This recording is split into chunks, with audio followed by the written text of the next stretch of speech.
Time we're going to call to order the presentation of the 2021 millage rate resolution. Mr. Schneiderbach. Thank you, Madam President. We'd like to read the resolution for the 2021 millage rate.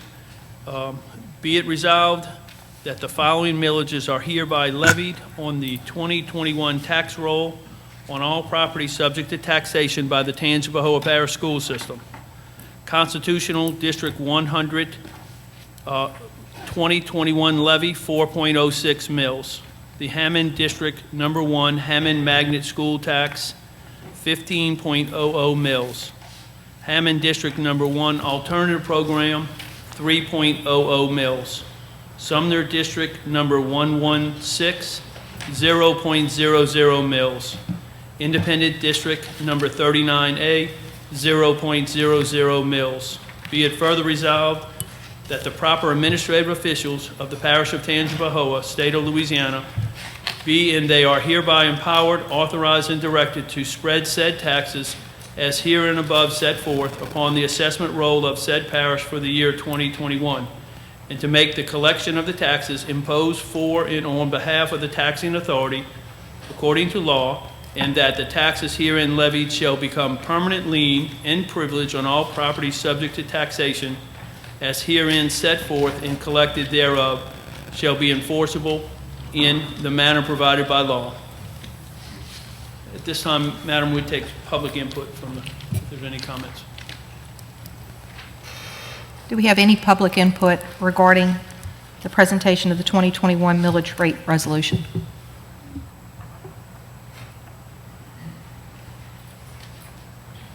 If there's no, Call the meeting. yeah, if there's no input, we'll call this meeting adjourned.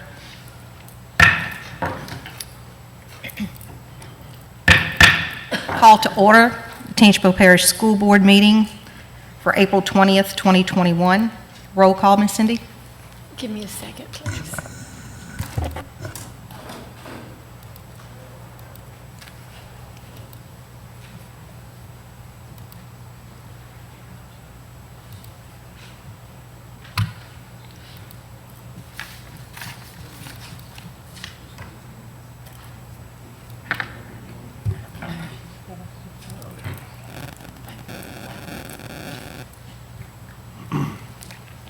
Should be able to join now.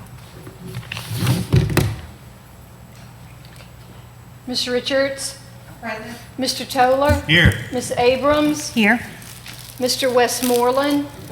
Mr. Duncan? Here. Mr. Bush? Here. Mr. Moore? Ms. Simmons? Here. Ms. Dominguez? Present. This time we'll have the Pledge of Allegiance. All veterans and active military, please render the proper salute.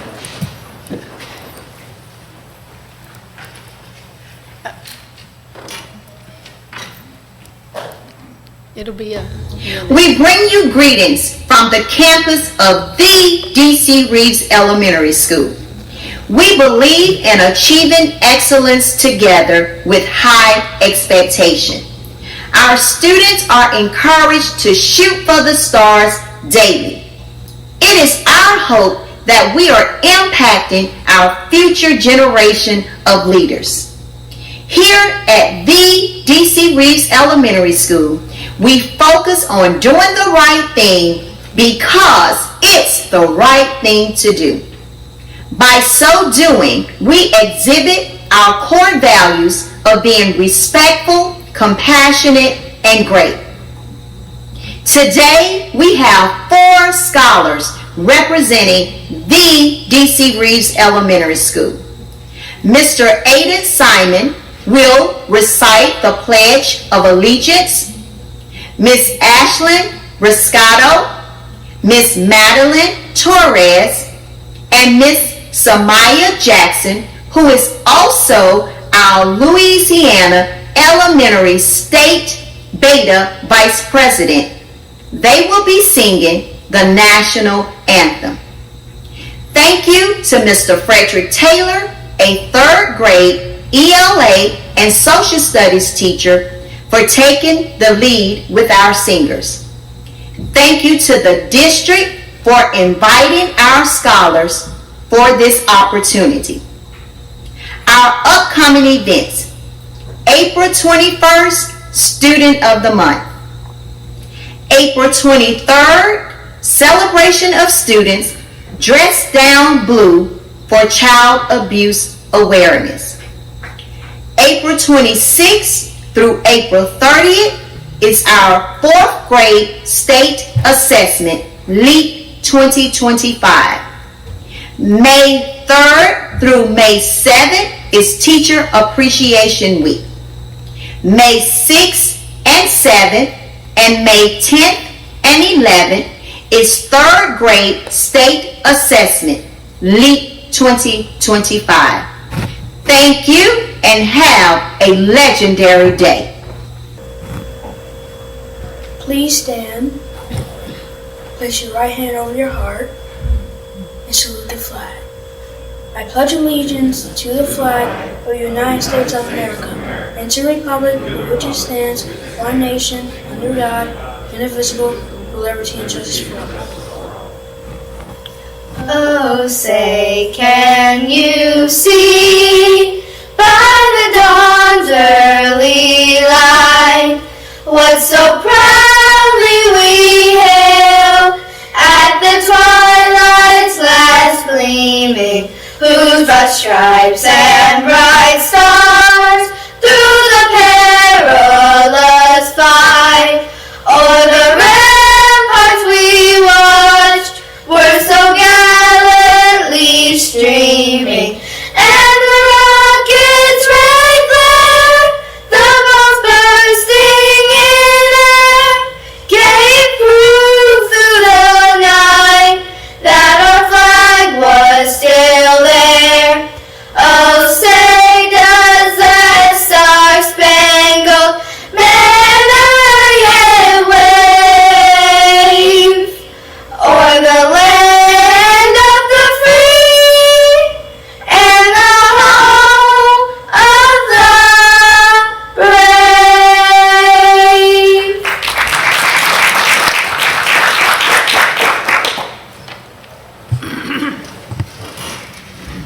That was great, DC Reeves. Mr. Bush's school down there, thank you for having him tonight. And Mr. Mingus's, Ms. Dominguez. Bailey Simmons, and even Mr. Westbourne will have a little bit of punch to them. Miss Cindy, Ma'am. let the record reflect Mr. Jerry's here. All right, we're going to move on to D, consider approval of the board minutes from March 16th, 2021. Have a motion? Mr. Westmoreland, second. Ms. Janice, second. Call for a vote, Ms. Cindy? Voting is open.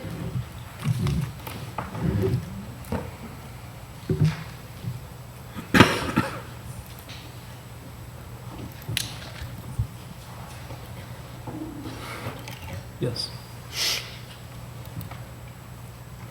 Voting is closed. Motion passes unanimously.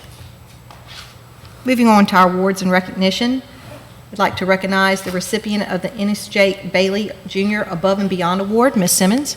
All right, I'd like to call up Mrs. Gray, Abede High School Assistant Principal, to assist, and of course, Miss Stilley and Miss Robin. Okay. Come up.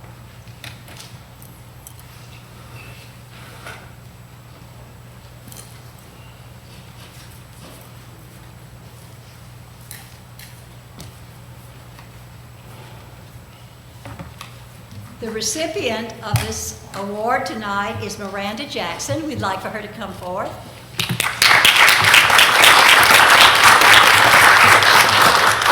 She's a counselor at Kentwood High Magnet School in recognition for being the recipient of the Unicef Jake Bailey Jr. Above and Beyond Award, and also a gift certificate to one of our restaurants.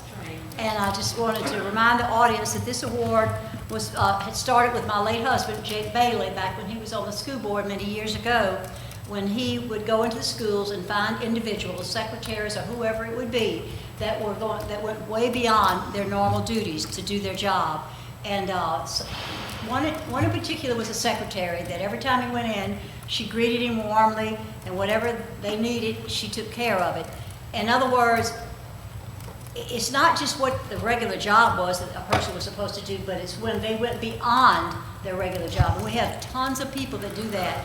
But today, we want to recognize this individual who I've heard has done a great job of going beyond and above and beyond. And present you with that. And would you say a little word because you were not there. My name is Isanova Gray, and again, I am one of the assistant principals at Amite High Magnet School.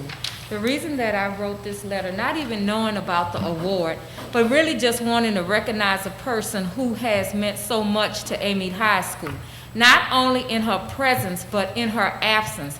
After transferring to Kentwood High, her records were so phenomenal that she gave us the opportunity to continue to service our students when we did not have a counselor. Not only did she provide us with records beyond, she also picked up every phone call, answered every email, and continued to service the students of Amite High along with Kentwood High, as well as assisting us.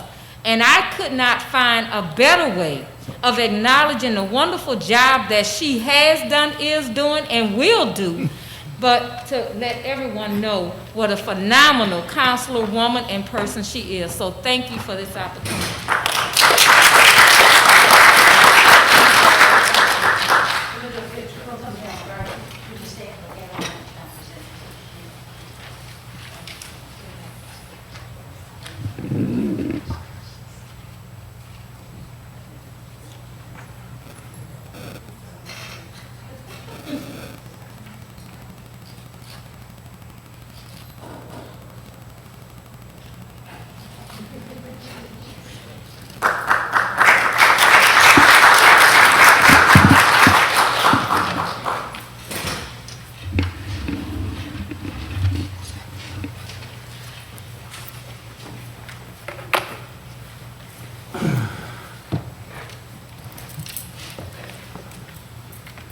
Going to move on to presentation 3A, presentation by Crime Stoppers for the Safe School Initiative by Ms. Michelle Gallo, the CEO and Director. Mr. Hurst?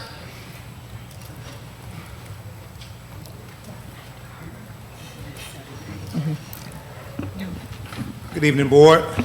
I'd like to call up Ms. Gallo. She has a presentation that she received from State Farm to assist Crime Stoppers. She is one of our valued partners in fighting crime and education that we have. So we appreciate her work that she has given us and continues to give us. Hi. Good evening.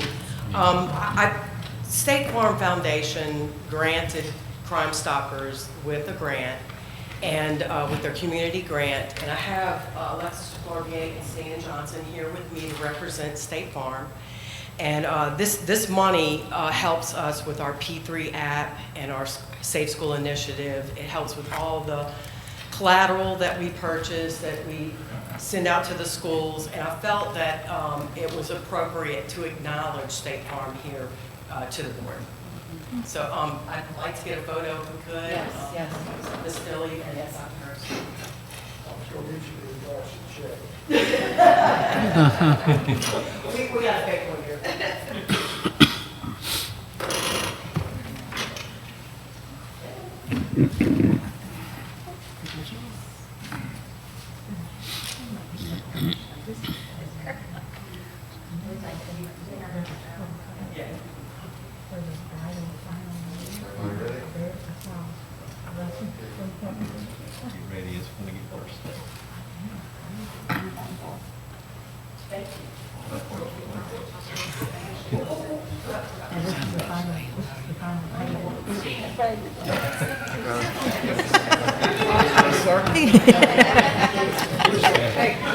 I got one more picture to take.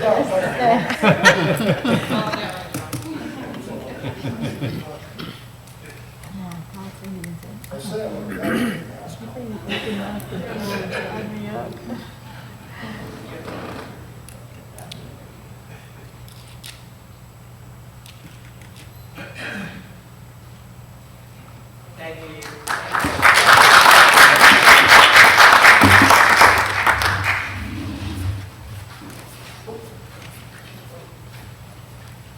We're going to move now to 4 academic update, the update on the magnet and transfer applications. Ms. Andrews?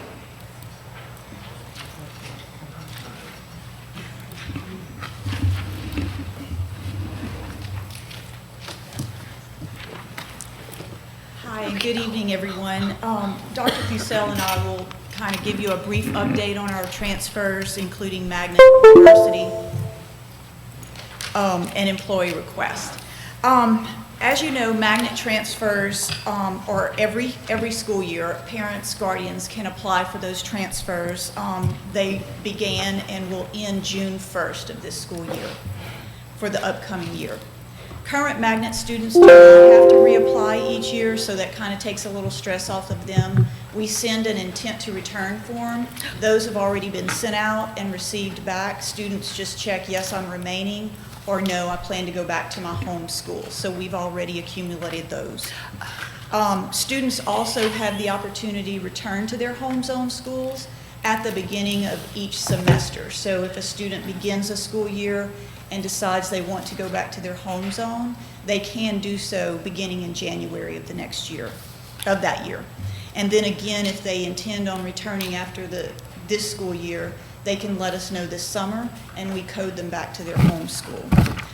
Transportation is provided for the district, by the district for this magnet option. And I just want to put in a little plug for pre-K. We encourage all of our pre-K students to apply for magnet and the district pre-K. So Ms. Brabham and I work together, and we process both. If they don't meet the requirements for the district pre-K, we also have them in the magnet database, so we try to reach as many pre-K students as possible. And Dr. Fussell will finish with the employees and diversities. Good evening. Ms. Maureen could not be here tonight, so I'm going to go through her transfers. Diversity, students in K-12 may apply for diversity transfer from one school, descending to another, where this will impact the desegregation and diversity of the receiving school.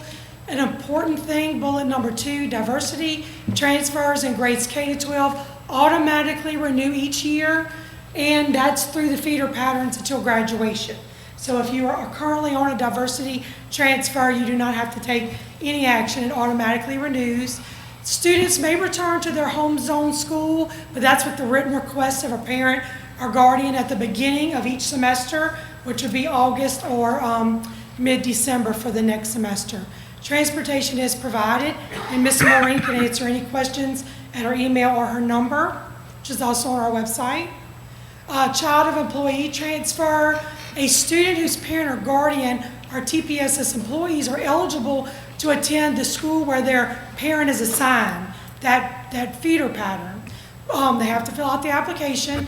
A student whose parent or guardian is an employee assigned to the central office may apply to a school where the student's race desegregates the school. The parent or guardian must reapply every year for this transfer. So it is not automatic, and that application needs to be completed, and the parent or guardian is responsible for transportation. And again, Ms. Maureen can give more information on this. Academic transfer, this is for high school students only. They may apply for an academic transfer to another high school, only outside of his or her attendance zone, only if it's to enroll in a TOPS recognized course or to take an advanced placement course not offered at their home attendance zone. And again, the parent or guardian is responsible for transportation, and they can call or email me if they have any questions about this. And the JROTC transfer, also a high school students only may apply to go to a JROTC program at a school. Parent or guardian is responsible for transportation, and they can email or call me if they have any questions about that. An application we've added at the same time as our magnet and our transfers, or our virtual learning option application. It also opened along with our magnet transfers, and also closes at the same time. It's available on our website. This is the most important thing. Current virtual students must reapply. So it's not an automatic renewal just because you're currently virtual. And then just to give you all a little update, I think it was 4B, but it kind of goes along with the application. What we've done currently is we put out surveys. We ask each school to specifically send it to their teachers, to some virtual parents, virtual students, along with the work we've done with the Strong Schools Initiative, where we have strategic plans going on in surveys. We have a virtual planning team. We originally met to put our application together. We're meeting next week to go through the survey data we've received so far so that we can continue to strengthen and revise our virtual learning option for students. So next month, I plan to ask to speak to the board about how we are accelerating learning, and we will include a virtual update, further virtual update in that presentation. So any questions about any of the transfers or applications that are currently open? Can I tell y'all one thing then, and I think she left? Miss Patty Johnson left. But Mr. Stan, who is up here, his wife is a retired teacher from Hammond High who started our Pro Star program there. And only thing I can make is bread pudding. And I learned it from watching, observing her in an actual formal evaluation. So I hate that she left because I wanted to embarrass her with that. But thank you all for your time. Ms. Fuso, one question Yes, before you go. How much input are you getting from the parents, students who are actually doing the virtual learning as to how well it's going for them? So far, the survey is still open, Mr. Moore. Yes. But when I looked at it last week, we did have, which I was excited about, because we have so many, I know people this year like, oh, feels like there's always a survey, but surveys are important. So I was happy that at that time I had at least 25, and then I reached out to a couple of principals specifically and asked them to resend it out. But I'm going to leave it open through next week and remind principals again this Friday to send it out. But we asked all stakeholders to give input, including those teaching it, students, which is the voice I want to hear in the survey, and the leaders. Okay, thank you. We'll have to encourage those, and I'll try to include Yes, sir. encouraging them in my comments when. Yes, sir, absolutely. Thank you. Thank you, Dr. Sell. We're going to add under this for academic update, we're going to move 7A and make it a C in our academic update. Consider approval of the resolution confirming the bond purchase agreement. If we could have our bond attorneys to come forward. Good evening. Good evening. Tommy Hesberg with Butler Snow. Good to see you all again. You may recall we were here last on March 16th, at which point in time we'd indicated on that night we adopted a bond resolution that provided certain parameters within which bonds could be sold in furtherance of the Phase 1 projects. That bond purchase agreement was executed on April the 13th, and we are here tonight with a resolution seeking both a confirmation and ratification of the execution of that bond purchase agreement, the preparation and distribution of both the preliminary official statement and official statement that were used in furtherance of providing information to the investors who were interested in purchasing your bonds, and as well as certain insurance provisions that were used to provide for credit enhancement. And we're happy, the three of us, Mr. Lasaka and Mr. Cortez, we're all happy to report that the bond sale was very successful, thanks in large part to these two gentlemen right here and their respective firms. And I'm going to let them talk about it, but we well exceeded the parameters that were set forth in the bond resolution, and we're going to be asking that you give consideration and adopt this resolution tonight. Thank you, Toby Cortez with Stiefel, and I'm the underwriter on the transaction. There's a lot that goes into this transaction, so I just want to tell you a little bit about what would happen. That preliminary official statement was marketed by my firm for an entire week to find every single buyer that we possibly could. And before we did that, I got to give hats off to Ms. Stelly and Mr. Schneidelbach. They did an unbelievable job on our rating agency. It was the first time that we went in front of the rating agency, and I think you didn't have a rating. So, and you got a AA minus, which is one of the highest categories you can possibly get. And it's no mistake that you got that with these two individuals on the phone. I was very, very impressed. We did a little prep for them, and then they hit it out of the park. I was really, really pleased. And this one was personal to me. My daughter does go to Ponchatoula High, so I was really smiling. You're represented very, very well. And so we went out with a bond issue, and we had about 25 different investors show up on the day of the bond issue. And what we do is it's kind of like an auction, where we set a price and we see who will come in, and who wants to buy those bonds. And we actually got so much demand that we're able to lower your interest rate. And so we were very, very pleased on how that came out. And we actually had a TIC of 2.21%. And we were well below what we had estimated of our debt service of $1.6 million. We actually were able to get underneath that. So very proud to be able to do this transaction. And I really appreciate you putting faith in us. And I'll let Steve Nasaki, your financial advisor, add any comments that he might want to add. I really don't have anything more to add to that because it really was so successful.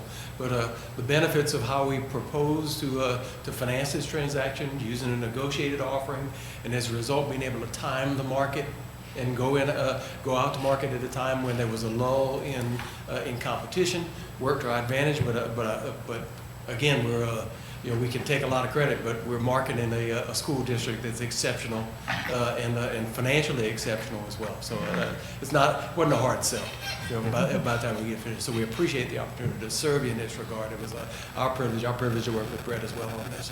Thanks. Oh, again, we still recommend that you adopt this resolution. Answer any questions. And we're happy to answer any questions that you may have. Anyone have any questions? I need to make a motion to adopt the resolution. Second. Mr. Westmoreland first. Mr. Duncan. Call for a vote.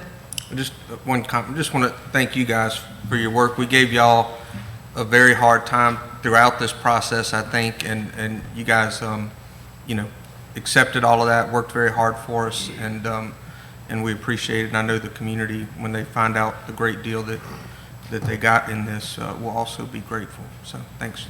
If you can do anything about construction costs, that will be helpful too. Not their trouble. All right, Ms. Cindy, call for a vote. Voting is open.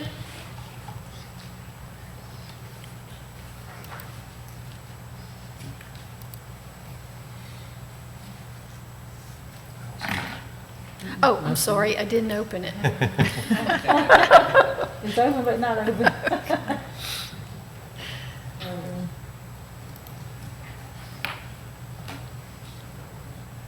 I don't see it on my message. There it is. Voting is closed. Motion passes unanimously. Thank you guys for all your hard work. Thank you. Keep in mind, we'll be praying for you this weekend too. We expect that it'll pass unanimously. Yeah. Thank you. All right, we're going to move on to 5, consider committee reports. Finance Committee from March 30th, 2021. Do I have a motion? Move to adopt. Mr. Toller moved to adopt. Second. Second by Mr. Westmoreland. Any questions? Comments? Call for a vote, Ms. Cindy. Voting is open.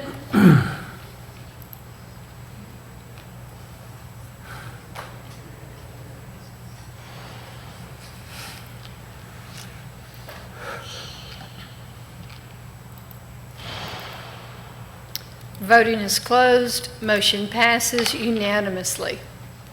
Moving on to our Personnel Committee from March 30th, 2021. Do I have a motion to accept? I'll make the motion to accept. Second. Motion by Ms. Sandra, second by Ms. Dominguez. Questions or comments? Call for a vote, Ms. Cindy. Voting is open.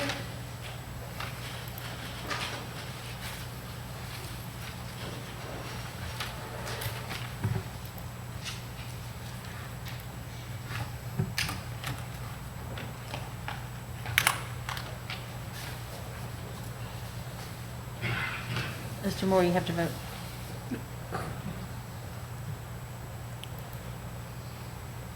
Voting is closed. Motion passes unanimously. Moving on to our Policy Committee of the Whole, March 30th, 2021. Move to adopt. Mr. Duncan adopts. Second. Second by Ms. Sandra. Point of order. Go ahead, comments?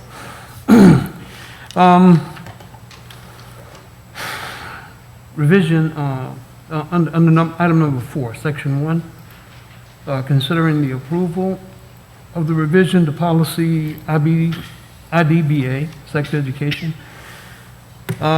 During the policy committee, the board amended the policy to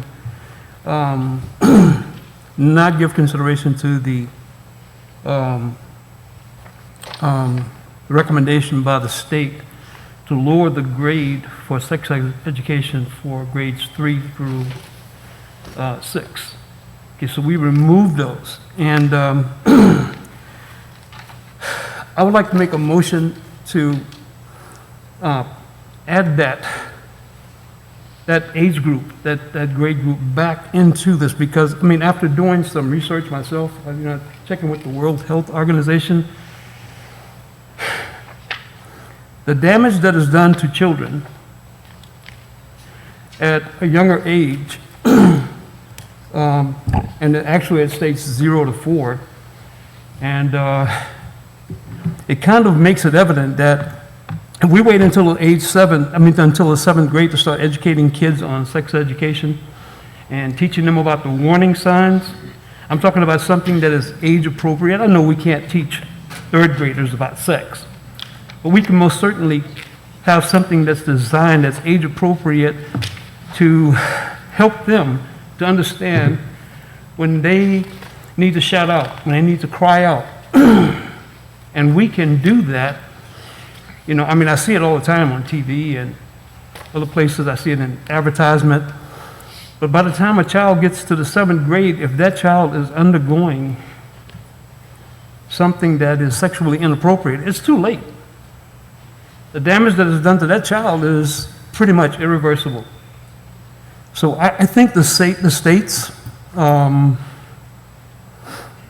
suggestion that we lower that to the 3rd grade, is something that we should really consider. And and here's the thing as well, and this also concerns me. Sexual abuse is more common among economically disproportionate, the economically suppressed members of the community, the poverty-stricken areas. The poorer a community is, the more probable it is that the children from that community will undergo some type of sexual abuse.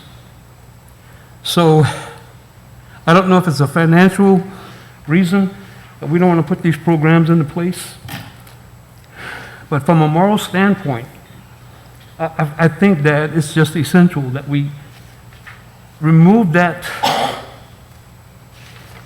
amendment that we made to not consider the state's recommendation, and that we put that back. And so I would like to make a motion that we amend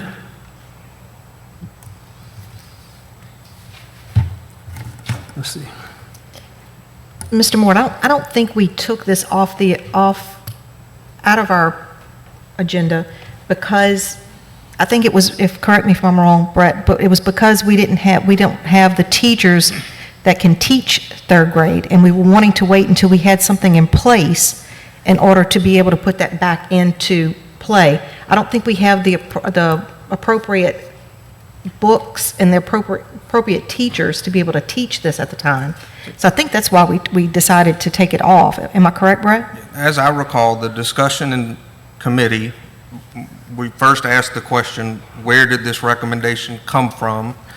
And the administration was not able to provide us with an answer of where the recommendation came from to drop it down to the 3rd grade. So, that's the first correction, I guess, or clarification, is that we have not been told that the state, per se, is recommending that it be dropped down to 3rd grade. But the other question or what we discussed during that meeting was we asked, well, what sort of things would you be presenting to 3rd, 4th, and 5th graders? And as of today, the administration, nor I guess the Department of Education for the state, was able to tell us what specific curriculum they would present to the grades that were at that lower level. And so we went on to, and I believe the specific request, or what we said as a board, was that, look, if you can show us what you intend to present to those younger children, and we can be satisfied that that is age appropriate, then certainly we would be happy to reconsider this. But to make the policy decision that we're going to just say that we're going to start teaching this at those lower grades without us being able to see what specifically we're talking about teaching them, I think was just too large, just something that a lot of us were uncomfortable with. But with that, as a point of order, the first motion, Mr. Moore, if you'd like to do this, would be a motion to consider agenda item 4B separately from the remainder of the policy committee's report. So if that is what you'd like to do, that would be the first motion. I think that would be appropriate. Okay, no, I have absolutely no objection to that, Mr. Duncan. And if we can consider that separately from the rest of the policy, I would be, totally satisfied with that. So that would be a motion by Mr. Moore to consider item 4B of the policy committee separately from the remaining policy committee report. Okay, do I have a second on that? Second. Second by Ms. Janice. And by voting for that motion, we accept the rest of the committee report. No. And then we'll vote on. Well, we would then do a separate motion, vote on the rest of the report. Yeah. But the first question is, do we want to consider the Separate. So we need a vote on pulling that out, Ms. Cindy. We have a first motion and then a second. Mr. Jerry and Ms. Janice. So am I correct, Mr. Moore? Motion to consider agenda item 4B of the policy report separately? Yes. So that's the vote. If we vote for it, we get to vote to decide that separately? Yes. Okay.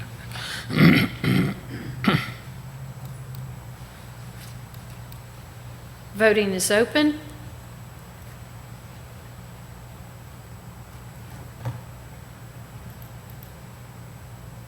Do I get to vote on that? Yeah, it's right there. Voting is closed. Motion passes unanimously.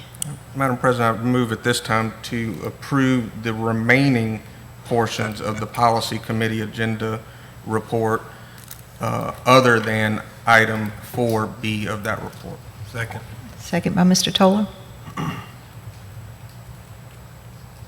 Call for a vote, Ms. Cindy. Okay.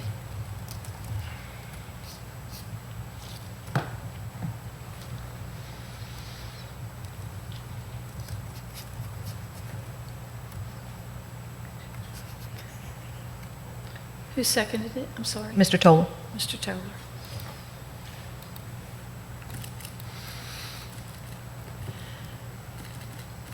Voting is open.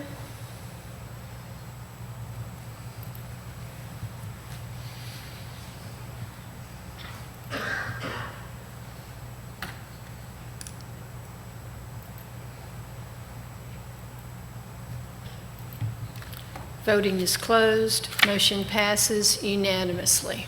Madam President, at this time I would move to adopt the committee's report as to agenda item 4B. Is it B? Second. Could you repeat that, please, Mr. Duncan? The motion that I'm making is that we adopt the committee's report as to agenda item 4B of the policy committee of the whole.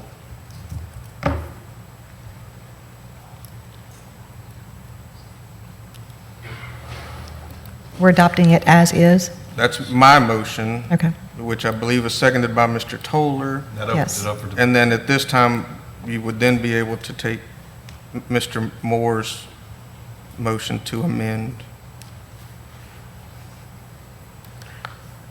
Okay, Mr. Moore. Yeah, and at this time, I would like to, again, make a motion to amend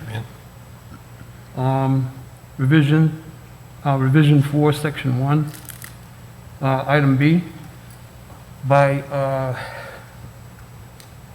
reverting the amendment back to grade levels 3 through 12. Yep. So he needs a second. We need a second on this motion. Anyone? Turn your mic on. Okay, So Mr. Moore, so what's on the question now is whether Mr. Moore is asking to amend the committee's report such that sex education would begin at the 3rd grade. The committee's report is asking to keep it at the 7th grade. So if you are in favor of Mr. Moore's motion, he's asking that sex education begin at 3rd grade. And so he needs a second for that to go to a vote of the board.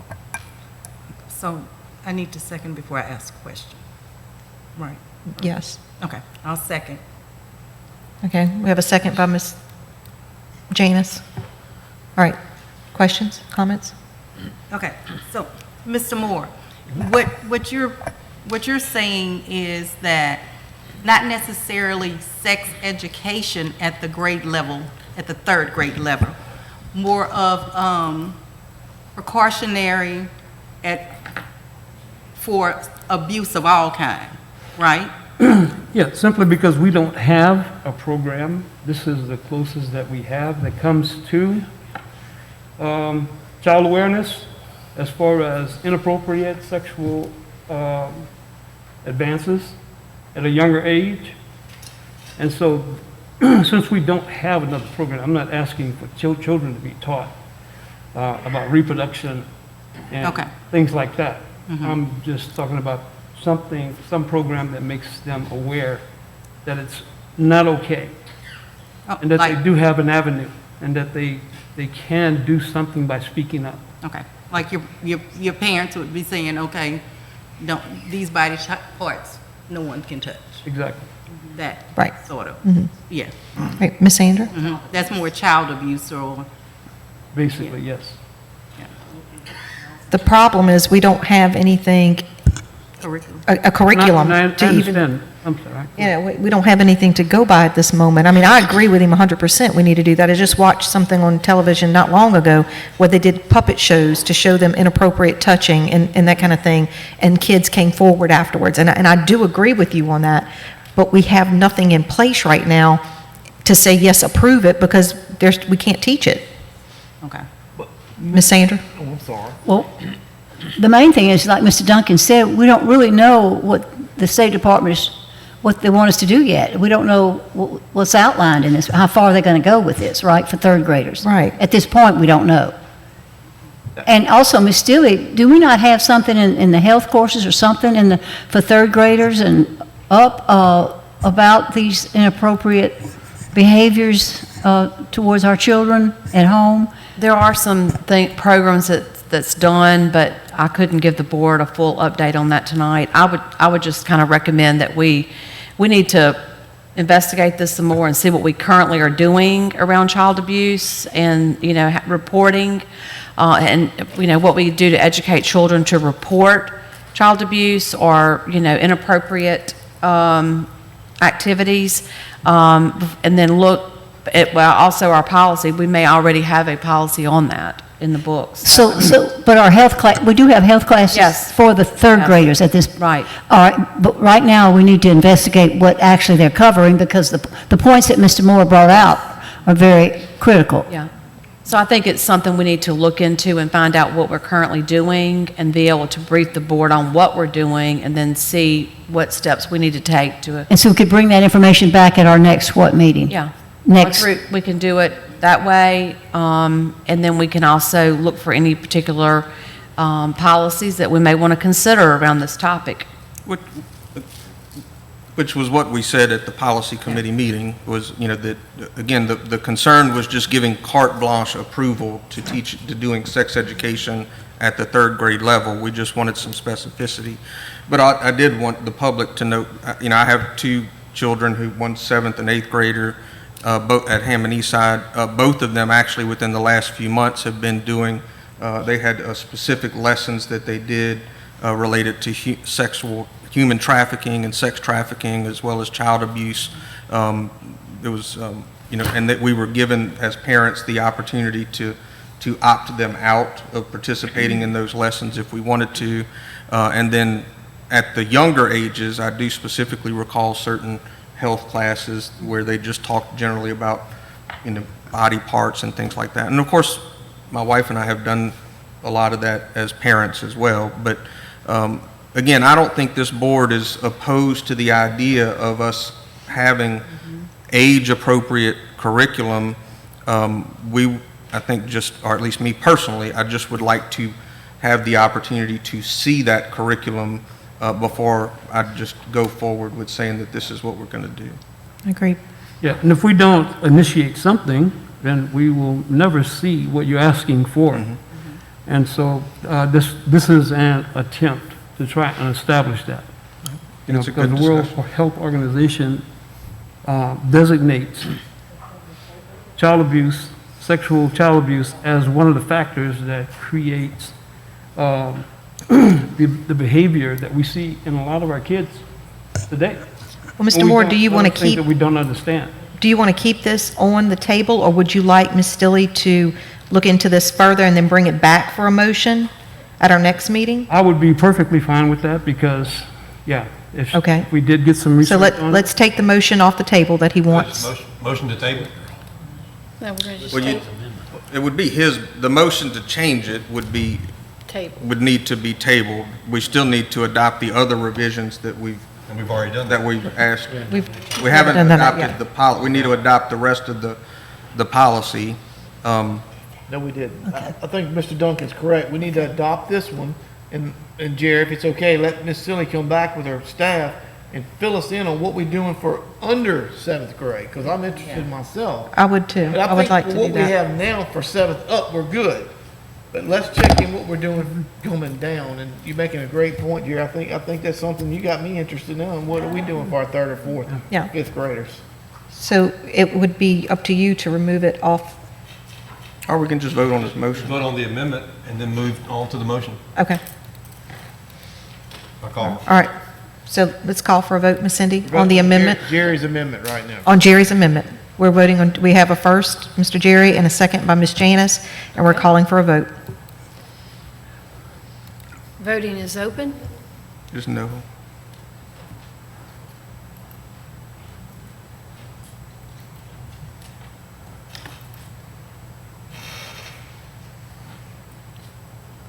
Voting is closed.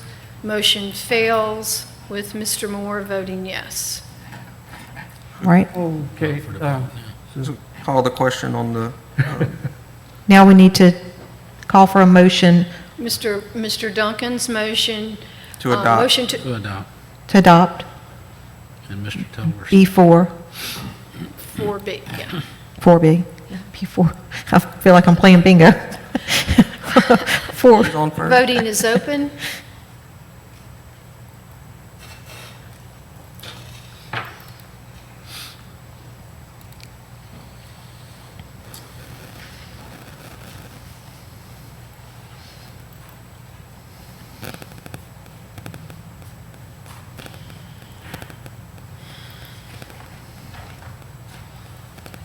Cindy, what was the, The motion was to approve item 4B as is. as is? Yes, sir. Yes, ma'am. Voting is closed. Motion passes with Mr. Moore voting no. Okay, so when we come back to the next meeting, Ms. Stilley, Dr. Hurst, if y'all can come back with us and give us an update of where we are trying to put 3rd grade and up with some kind of class. Yeah, on what we're currently doing for children to educate them and reporting inappropriate. Yes. I think is what we're going to look for, yes. Ms. Abrams? Yes. So that means the next board meeting or policy? Our next board meeting. In May. In May. Yeah, May. Yeah. So it won't be the first Tuesday, it'll be the 3rd Tuesday. So When we have our full probably, board meeting. Somebody, like counselors or somebody would be coming to give a report, or you're just going to get it and bring it? We're going to figure out what we're doing currently and Yeah. update the board. Yeah, And and- then kind of see what our next step should And be. it could be that we might need to do some improvements, Yes. as he suggested. All right, we're going to move on now to D, Capital Outlay Committee of a Whole from April 15th, 2021. Do I have a motion to accept? Motion to accept. Second. Okay, motion by Mr. Westmoreland, second by Mr. Toller.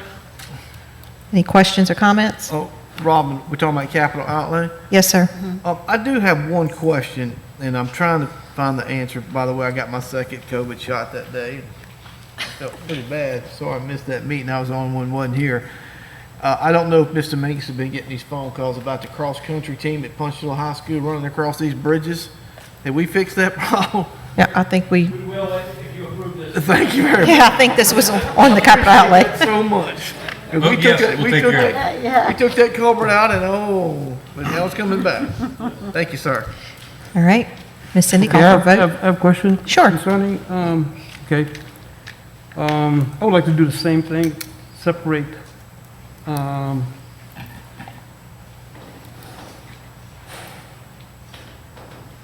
the decking and canopy construction at Martha Vineyard. I'd like to separate that and discuss it separate from the rest of the,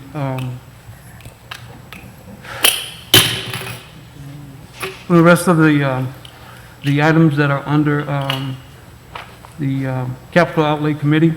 I don't think there's. I'm Yes, sorry. there's one. There's not a Martha Vineyard on this particular thing that I'm seeing.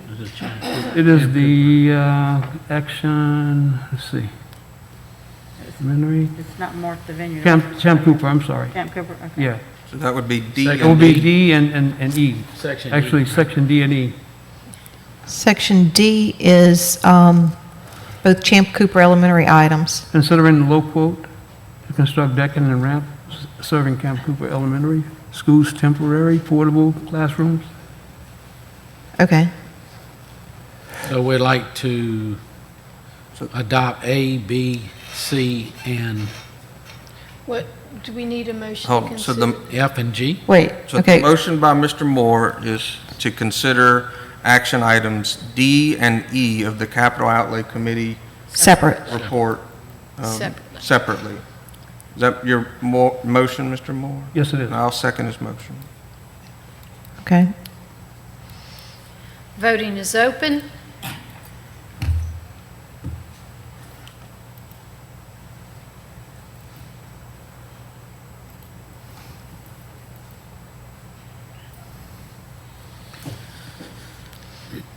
Voting is closed. Motion passes unanimously. Madam President, I move to adopt the committee's report as to action items A, B, C, F, and G of the Capital Outlay Committee's report. Second. Second by Mr. Westmoreland. Any other comments? Call for a vote. Call for a vote.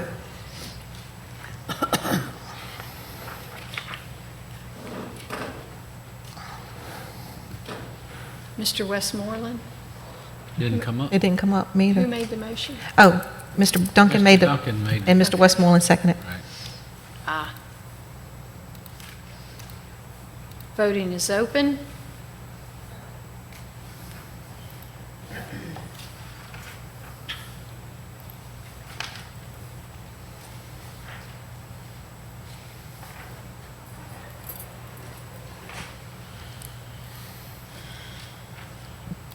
Voting is closed.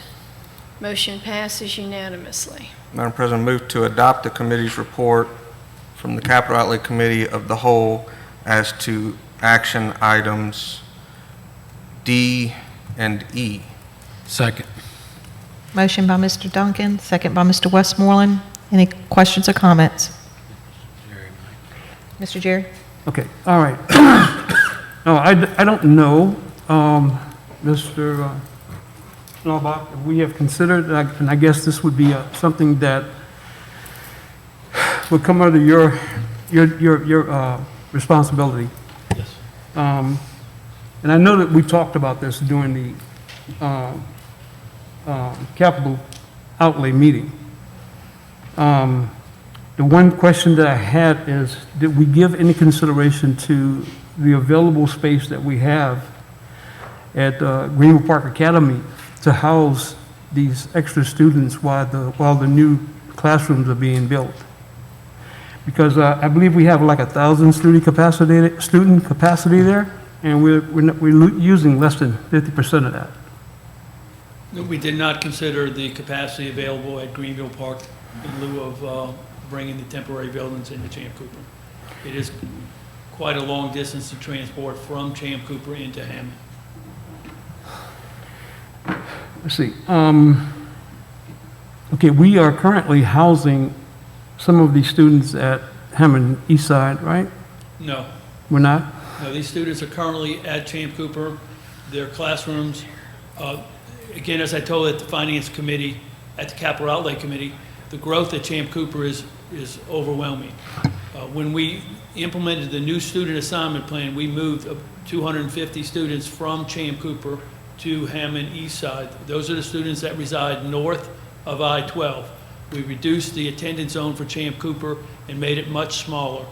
At that time, Champ Cooper had 600 students remaining in the school. Now, today, they have over 915 students. We have 3 classrooms that are in the library. We're still growing and expecting more students to come at this upcoming school year. So these 6 additional classrooms are needed to house the students that reside in the new, smaller Champ Cooper attendance zone. Okay, does this cost, right? It's because this is like $145,000 that we're talking about just for canopies and crosswalks, right? Walkways. It's 43 and 30, so it's about $73,000. Okay, so all right, so it's just okay.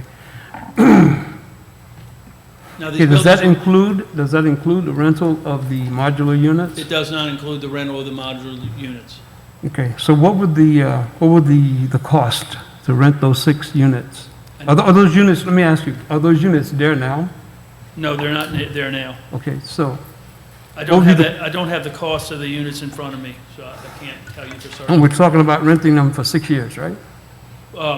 Approximately, maybe.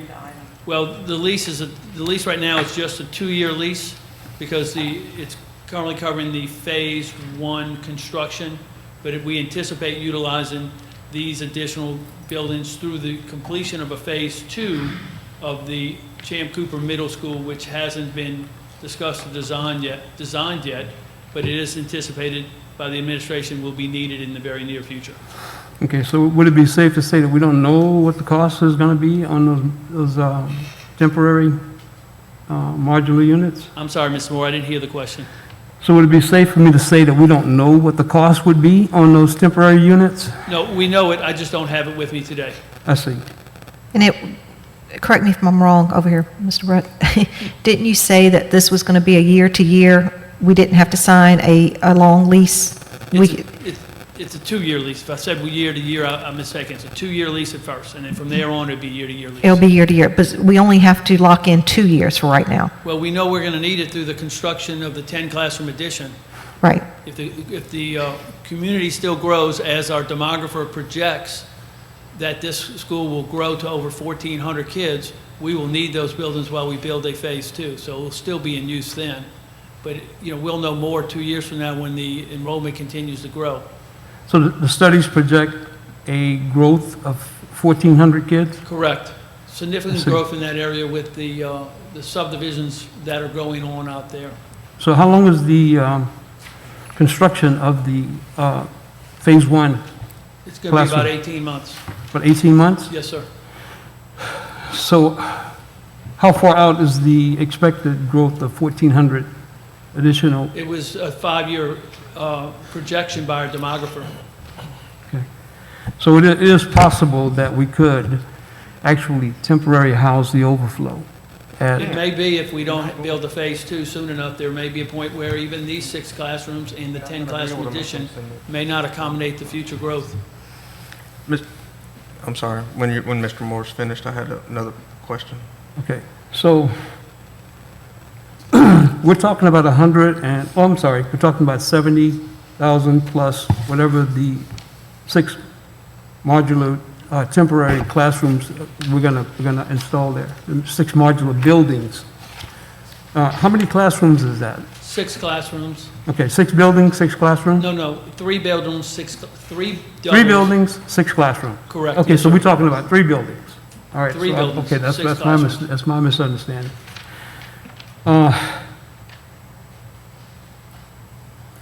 I just struggle with what we could possibly be doing with that extra money if we use the facility that we have. I mean, would it be that much more of a hassle to, to bus the students into the temporary facility? Mr. Moore, I would think that would make students have to get up 5 o'clock in the morning to be bused from Champ Cooper all the way across to Hammond. But the It's just answer not- is that it would be a substantial hassle, and Ms. Bass is here, and she and I can talk about what the hassle would be to go along with what Mr. Moore's suggesting, if we can get him to the podium. Get her to the podium. Did I say him? Yeah, you said Sorry. him. I meant to get Definitely a him she. away from the podium and get her. You know I answered anything. But Ms. Bass, the idea of moving temporarily even some students that are currently assigned to Champ Cooper to the Greenville Park campus, my first question on that would be, how do we pick which students would be moved?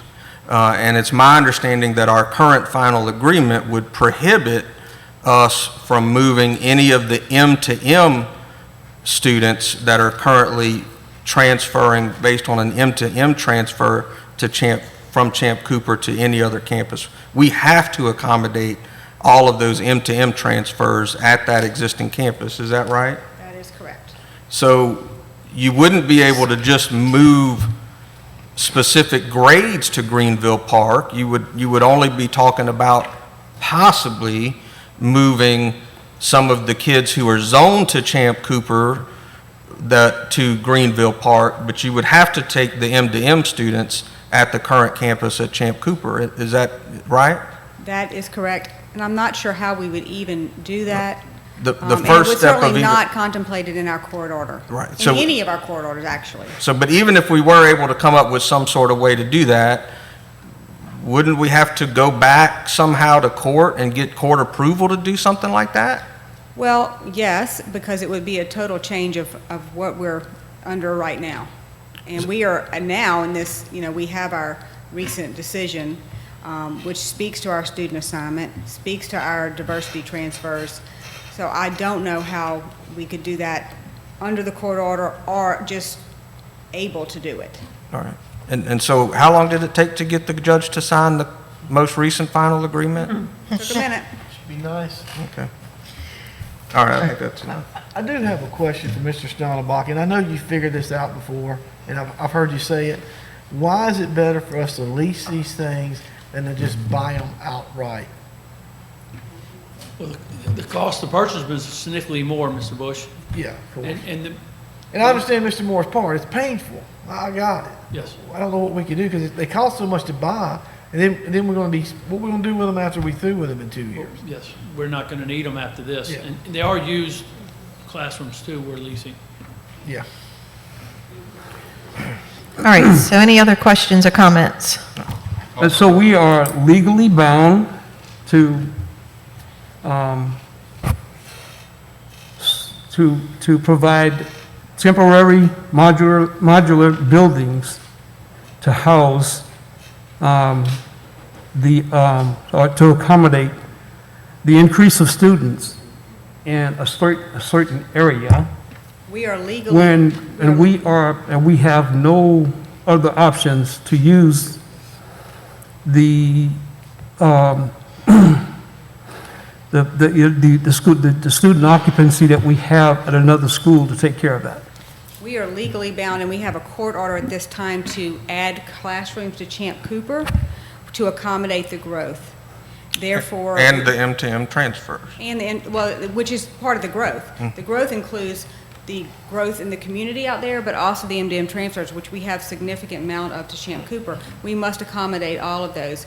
And so while we are building these buildings, which are court-ordered now, we have to the best of our ability, accommodate the students, which is the most financially effective way is to do it with these modular buildings. We have a 2-year lease.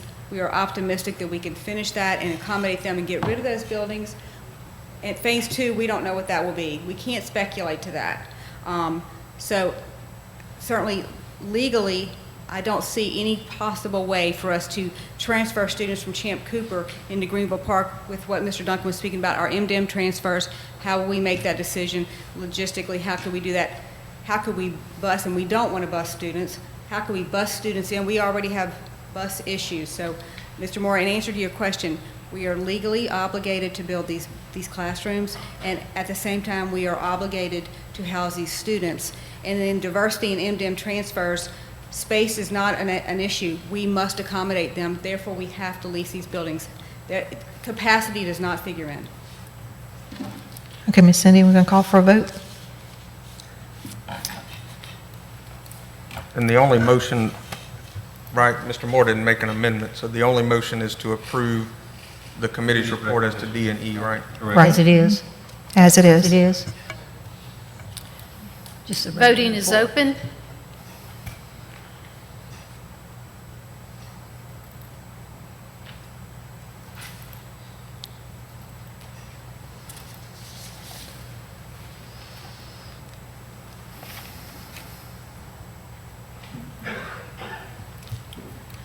Voting is closed. Motion passes with Mr. Moore voting no. All right, I would like to make an amendment to our agenda and move D up to where A would be, because we had moved A up. D. 7D. 7D. 7D, discuss and consider approval of Spring Creek Baptist Church sale. Mr. Kudrain? Oh, 7C. Coach Fairburn, I asked for that for your benefit because I know you've been to one too many board meetings and you don't want to be here any longer. I enjoy my time before the school board, but thank you, Ms. Abrams, Madam President, members of the board. I've reported to you previously on title matters that we discovered at the Spring Creek School property. There were questions of ownership of property where school employees were parking, and questions about identifying the actual boundaries of property owned by the school board. Now, this property was originally donated to the school board by the Spring Creek Church, which owns the property adjoining to it. In our research, what we've discovered is that the school board does not actually have record title to the property where the gym is located. Also, because of the way property was described when the school board acquired it in 1905, the location, the exact location of the property could not be identified by the surveyor with certainty. So we originally attempted to negotiate with the church a lease or some right of use over the property that we were using, but the church had some concerns over liability on a lease. So what they had really wanted was to have the school board purchase the property that we were using and not lease it. So we started with an appraisal of the property, the 1.62 acres, with buildings, which is a main building and a couple of out parcels or wings. And that appraisal came back at $150,000. So we had that with us and went back to the church to resolve those other issues, which included the title to the gym property, title to the 1 acre, which was inadequately described such that the surveyor could not locate it for sure, but it looked to be in an area where other buildings of the school were located, and the boundary lines between the school and the church property. So after much discussion, much negotiation, we attempted to resolve all of those issues, and after negotiation, we actually have an agreement that the church has agreed to, subject to your approval, which accomplishes the following. Number one, the church quit claims or transfers its interest to the school board, not just of the property immediately surrounding the gym, but actually all the way on the west back to where their canal is. So it's a considerably more piece of property than what we had originally envisioned. It establishes the exact location of that 1 acre that the surveyor says, I cannot tell you exactly where that 1 acre is. We have a deed to it, but it could not be accurately located. This agreement cleans that up. It also, and we're going to get new surveys, would establish the boundary, clearly set forth a boundary between the church property and the school property so we know exactly what each of the parties has. It also grants a right of use. Part of the issue was right of use of a loop that's out there that is currently being used for school pickups and drop-offs and is used for special events at the gym. So this agreement includes our continual right of use of that loop property, and it does include transfer of title to that 1.62 acres and the buildings. Now, the agreement would provide for the school board to pay $125,000 for all of that, which is less than the appraised value of the 1.6 acres, and gets to you certainty of title of all the other title issues that we have out there. So it's our recommendation that you enter into the agreement because, again, it clears up title to the gym property, clears up that location of that 1 acre where other buildings are located, resolves the question of the ownership and boundary agreement between the church and the school, gives you a place for drop-off and pickup for students and special events, and you get title to the 1.62 acres, and that would be for a payment of $125,000. Church has already signed off on it. It just awaits your approval. I'll make that in form of a motion. A second. Mr. Toller makes the motion. Ms. Sandra, second. Any questions? And part of this motion, Mr. Kudrain, is to authorize Ms. Stilley to sign whatever documents are necessary to affect this agreement? Yes, it's the agreement and the actual transfer of the property once it's been surveyed. Ms. Sandra? Another question. So then the school will own everything except, of course, that cemetery area, right? Correct. The whole site? The Masonic Lodge and the area in front of the Masonic Lodge where we're going to have use of, and they'll have use of. Yes. Okay, but of course, that doesn't go with this, Right. not the Correct. lodge. No. All right. And then the asbestos situation? Well, what we've discovered was there are some outbuildings or wings that are recommended to be taken down. And so that would be part of, I think, what we've discussed with. We would do that. Yes, yes, ma'am. And that would take care of that? Right, Mr. Toller? Yeah, this is a culmination of a long time coming. Y'all know that, and I appreciate the fact that Mr. Darrell Fairban's here representing the church, as well as one of our former staff members here. A couple things to add to that. We've got a gentleman's agreement with them. They still have things stored in the church. They're in the process of building or getting bids to build a metal building next to their new church to put, and things like pews and a few other things that they need to get out of the building. So we're in no hurry of tearing anything down, so we can work with them. But I do want to publicly say we have had a great relationship between the school system and Spring Creek Church. You heard the attorney say that they even donated the land to us over the years.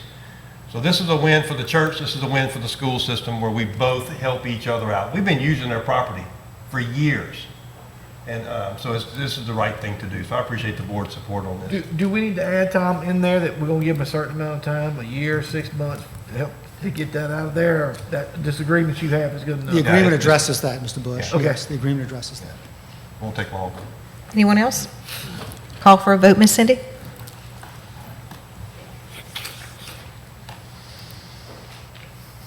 Voting is open. Mr. Tolar, you just bought you a church, man.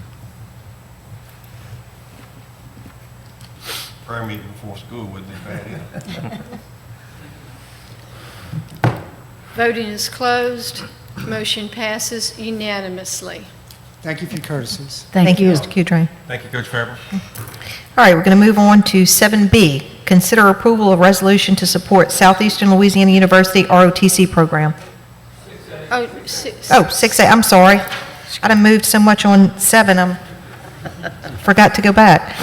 Superintendent's report. Consider approval to declare an emergency grant the superintendent authority to make the needed repairs to Hammond High Magnet School electrical service entrance serving the school's main building. We've had some issues. We have, Mr. Schneidelbach has an update, and then we would ask the board to consider approval for us to move forward with this. Thank you, Superintendent. Just would like to let the board know that Hammond High Magnet School experienced an electrical event in the underground electrical conduit running from the electrical service entrance to the electrical panels within the school's main building. This event occurred last Friday, probably due, not certain, but probably due to the excessive rain. Over the weekend, our service contractors, M&R Resources, Marks Electric, Morgan Mechanical, and our maintenance staff worked to try to make the needed repairs and to protect the existing equipment at Hammond High School. The electrical contractors tried unsuccessfully to remove the damaged electrical feeder from the 400-foot conduit. We discussed remaining options. They were unsuccessful in removing the conduit, so we discussed other options and decided on to abandon the underground conduit and to construct new electrical service serving the school. With assistance from our architects, electrical engineers, that's Gasway Bankston, and Mark Baptiste or Mark Electric, we developed a plan to construct a new electrical service entrance on the north side of the campus, connecting to the electrical panels serving the north side and the library portion of the building. Mr. Baptiste has taken the lead on and has coordinated with Entergy and the electrical engineers. Mr. Baptiste has met with the electrical engineers on Sunday morning to determine what equipment was needed and to build the electrical service entrance. He met with Entergy on Monday morning to determine what was needed to be completed by Entergy and what needed to be completed by us. He obtained additional subcontractors to remove trees and to construct a temporary road to allow Entergy's vehicles to set the required poles and to run the overhead wire. He and his crew assessed the potential electric load by counting the lights and the HVAC equipment and other electrical devices within the north side and library portions of Hammond High School. They did that late into the night, Monday night. Mr. Baptiste and his crew are working concurrently with Entergy. So they're cutting trees, building a temporary road. He has crews traveling to obtain the needed electrical equipment. These electrical panels are huge. They're not in stock. They're built to order. So he's having to search and gather to get the electrical panels we need for this job. He's worked with a glass company to help remove a small window that will allow the electrical conduit to enter into the school. At the same time, his crews are building new entrance and trenching the underground conduit serving the school. Which is some exciting news. Our insurance agent, Ryan Gamble, called me today and told me that this cost will fall under our boiler and machinery policy. We have a $5,000 deductible, but the remaining costs here will be covered by insurance. I got an update this afternoon from Mr. Baptiste. He's had to jump through many hoops to get the needed equipment.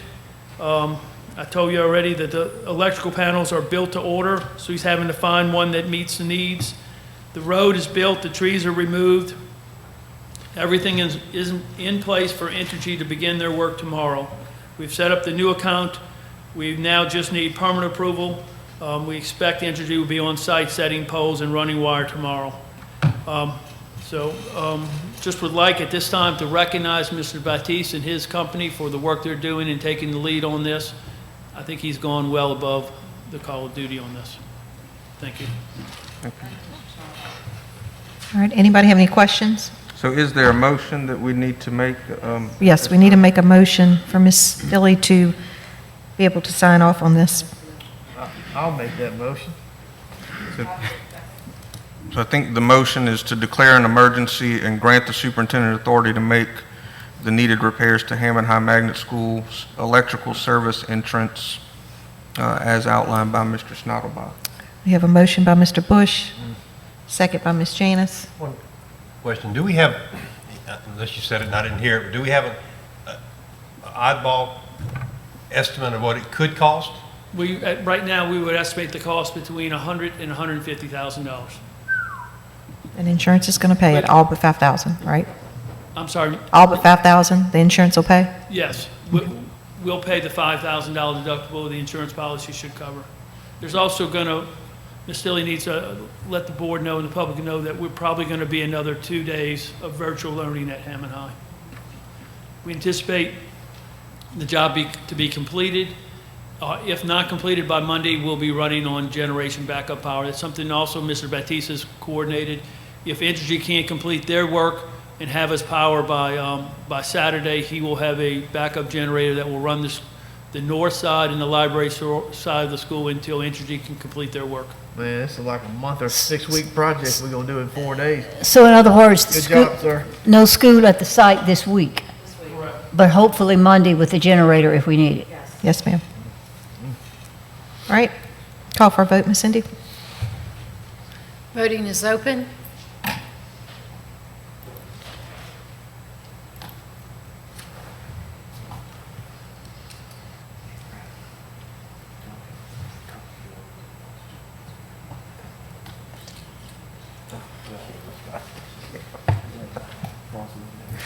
Yeah, okay.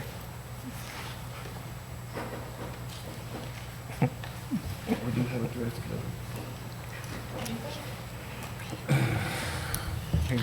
Randy? Randy, did Okay, you he's vote? got it. Oh, you didn't, did you vote? I did. Voting is closed. I was telling Mr. Duncan. Motion passes He can bring unanimously. some of his Hammond High students to Point Show High School if he needed, but we have a dress code. It's all green, baby. No. All right, we have a general update from our superintendent. Yes, while she's getting the video ready on the tax proposition information, know the facts, I do want to share with the board that we received word confirmation today, email confirmation, that, you may recall that the past few years we've had the free breakfast and lunch program for our students. They have not had to pay at all for their meals at school. And we received email confirmation today that we are extended one more school year. So we're very excited about that. We'd like to thank our food service staff, nutrition, Ms. Kendra is not here right now, but I wanted to thank her for her efforts in doing this. It means a lot to our families out there in the community. So thank you, Ms. Kendra. I wanted to provide an update in case you haven't heard.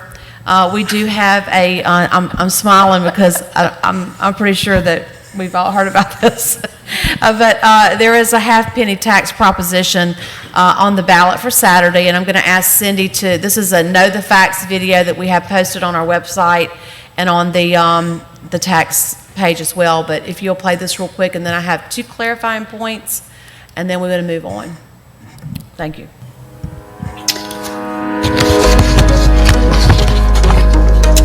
You have the opportunity to vote for the half-penny sales tax, which will provide salary increases to all full-time employees.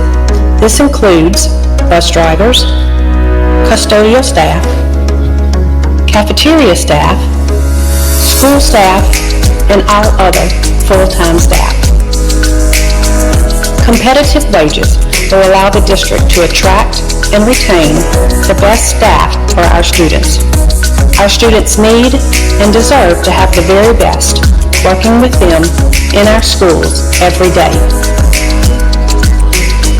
These funds are designated for employee salaries and benefits, so the district can offer competitive wages.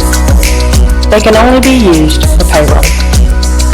If the tax collected exceeds the expected amount, it is possible a 13th or 14th check would be issued to employees. Any other use of these funds is against the law.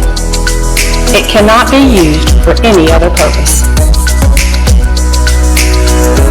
This tax does not apply to your groceries or prescription drugs, so these things you need the most will not cost you any more money in taxes. Did you know that Tangipahoa Parish School System is the lowest funded parish in Louisiana, yet we are number 3 in putting funds back into the classroom? Students are at the forefront of all funding decisions, and they deserve it. Why a half-penny sales tax? so everyone shares in supporting the school system. Once the tax is passed, the state will give an additional $5 million every year. All money stays in our parish. The half penny will stimulate the economy. Higher wages mean more people in the parish, and they are shopping locally. The number of certified teachers has decreased over the years, and our staff are leaving us for higher wages in neighboring districts.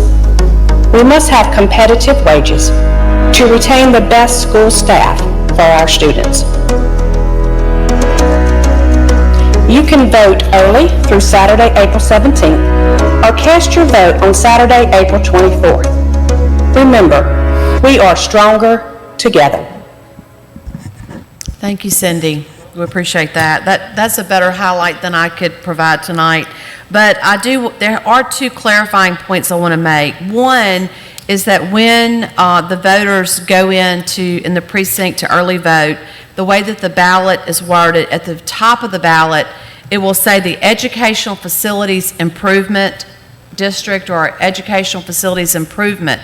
And as I've talked to people this week, there's some confusion because they look at that and they think, well, this is for facilities. And so I wanted to take a moment just to explain publicly why that's worded at the top of the ballot.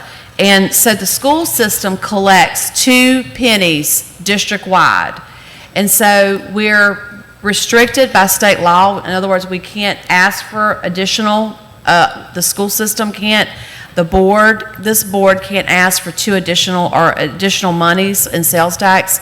And so the Educational Facilities Improvement Board was developed to ask and levy for the tax on our behalf so that we could provide competitive salaries for our employees. So when you see the Educational Facilities Improvement Board wording on there, it is not for facilities, it is for competitive salaries. And I just want to make sure that we say that publicly as outlined in the video. Would any of the board members add to that? Because maybe I didn't do a great job explaining that, but if anybody would like to, no? I don't have anything on the tax. I did have a different topic I needed to ask you about. Okay. When we get to that. And then the other thing that I would mention here is that while we've talked about, we've said from the very beginning that this half penny, or the revenue from this half penny, is dedicated for competitive salaries. And while we've talked a lot about teacher competitive salaries, and we've used examples publicly about where we would be with beginning teacher pay compared to other districts, Mr. Schneiderbach has done an excellent job in looking at all of our other employee groups to see where we compare to other districts in terms of bus drivers, custodial staff, the school food service employees, secretaries, and paraprofessionals. And so I just want to publicly say that we are committed to having competitive salaries with all of our employees. And so just wanted to say that because I think that's an important point that we've all talked about, and at the Educational Facilities Board talked about, that we haven't really talked about publicly a lot. So just wanted to say that on the tax, and encourage everyone to go out this Saturday and vote. It's very important that we all get out and do our part and vote on Saturday, this coming Saturday the 24th. Thank you. Mr. Duncan, did you have a question? I did have it on a different topic, Ms. Stilley. I know we've started talking publicly about summer camps. And I've received a couple of questions about that. It sounds like it's going to be a much different experience this year, a very, a much more enhanced type of deal. The question, though, is how are we selecting which students get to participate in those camps this year? Is that going to be different than what we've done in the past? Given the extra funding that we have for that, or is it essentially going to be the same? So we have a team that's planning the summer camp idea, And they're in the process of planning out some of those details. And so I think that in May, that's our plan, is to come to the board and do a presentation on the summer camps. But I don't think they're ready to talk about that at all right now. Is that right, Lisa? Maybe you could update us briefly. So right now, we have our teacher applications out to teach because, and I've said this publicly, we have to make sure we have the number of teachers for the number of students that would like to participate. So right now, we are running the data on our struggling students, those who would not promote based on their current grades without some interventions. So those are the numbers we're working on while our teacher applications are open, but they will look, no matter who is invited, the camps will look significantly different. In other words, there's going to be enrichment along with interventions. We want to open it up as big as we possibly can. But right now we have, and we've done incentives to increase teachers' interest in teaching summer school, because I don't think it's a surprise to any of us. Teachers are a little bit tired this year, like they are tired this year. So we put some incentives out. We asked the teachers what would make teaching summer school, or as we call it, summer camp, interesting for them. And so we took that feedback, we brought that to the administration, and now we have applications open. So that's part of our accelerating learning plan that we're going to come back in May with as well.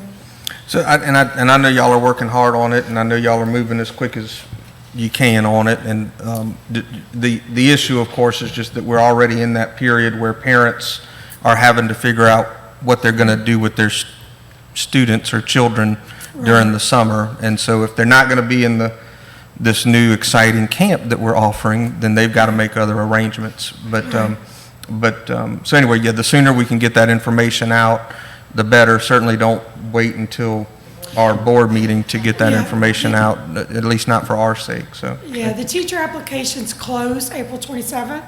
So we'll know the number of teachers we have interested, and we'll compare that to the number we need to invite, and then we'll open it up after that. Any other questions for Ms. Stilly? Okay, we're going to move on now. We can move on to consider approval of the resolution in support of Southeastern Louisiana University ROTC program. Mr. Toller. Yeah, this came up, obviously, in education in our parish, we're all on the same team, whether you're North Shore, Southeastern, Head Start, you name it, private, parochial. But one of our team members is having a struggle, especially with funding and things on our ROTC level. If you've seen that in the Daily Star, the ROTC program has been kind of a push and pull as far as funding from the Army side, and it's been a scare. And just wanted to bring it to the forefront. I asked Mr. Duncan to put together a resolution, and did an outstanding job. I'm asking to read that in a minute. We do have a public input from Mr. Gary Sandifer. If y'all would like to go ahead and hear from Mr. Gary. Mr. Gary's 3 minutes on public input, but we'd like to. It won't take that long. I'm just really here to facilitate. As you said, my name's Gary Sandifer. My wife and I live out west in Ottawa. We're constituents of Mr. Westmoreland. Just to give you a little background, ROTC at Southeastern was pulled for over 20 years. And we have probably one of the most active alumni chapters at the university. We have an endowment of over $160,000. We give out several scholarships a year. And after a long fight, years fight, we were able to bring the program back on campus about 6 years ago. Technically, we are under the flag of Southern. Our goal has been and always has been to bring our flag back, as we like to say. We were able to do that. We're producing way above what our mission would probably be if the Army gave us our own flag. GPAs are way above what is normally average, and we've actually been complimenting tremendously Southern's program. The Army, in its infinite wisdom, this year, twice. First, they tell us they're pulling the program, and then they come back and say they're not, that we can have it back. And then, I can't make this up, less than 2 weeks later, we get notified that they're pulling the program, and I won't go into all the details of why.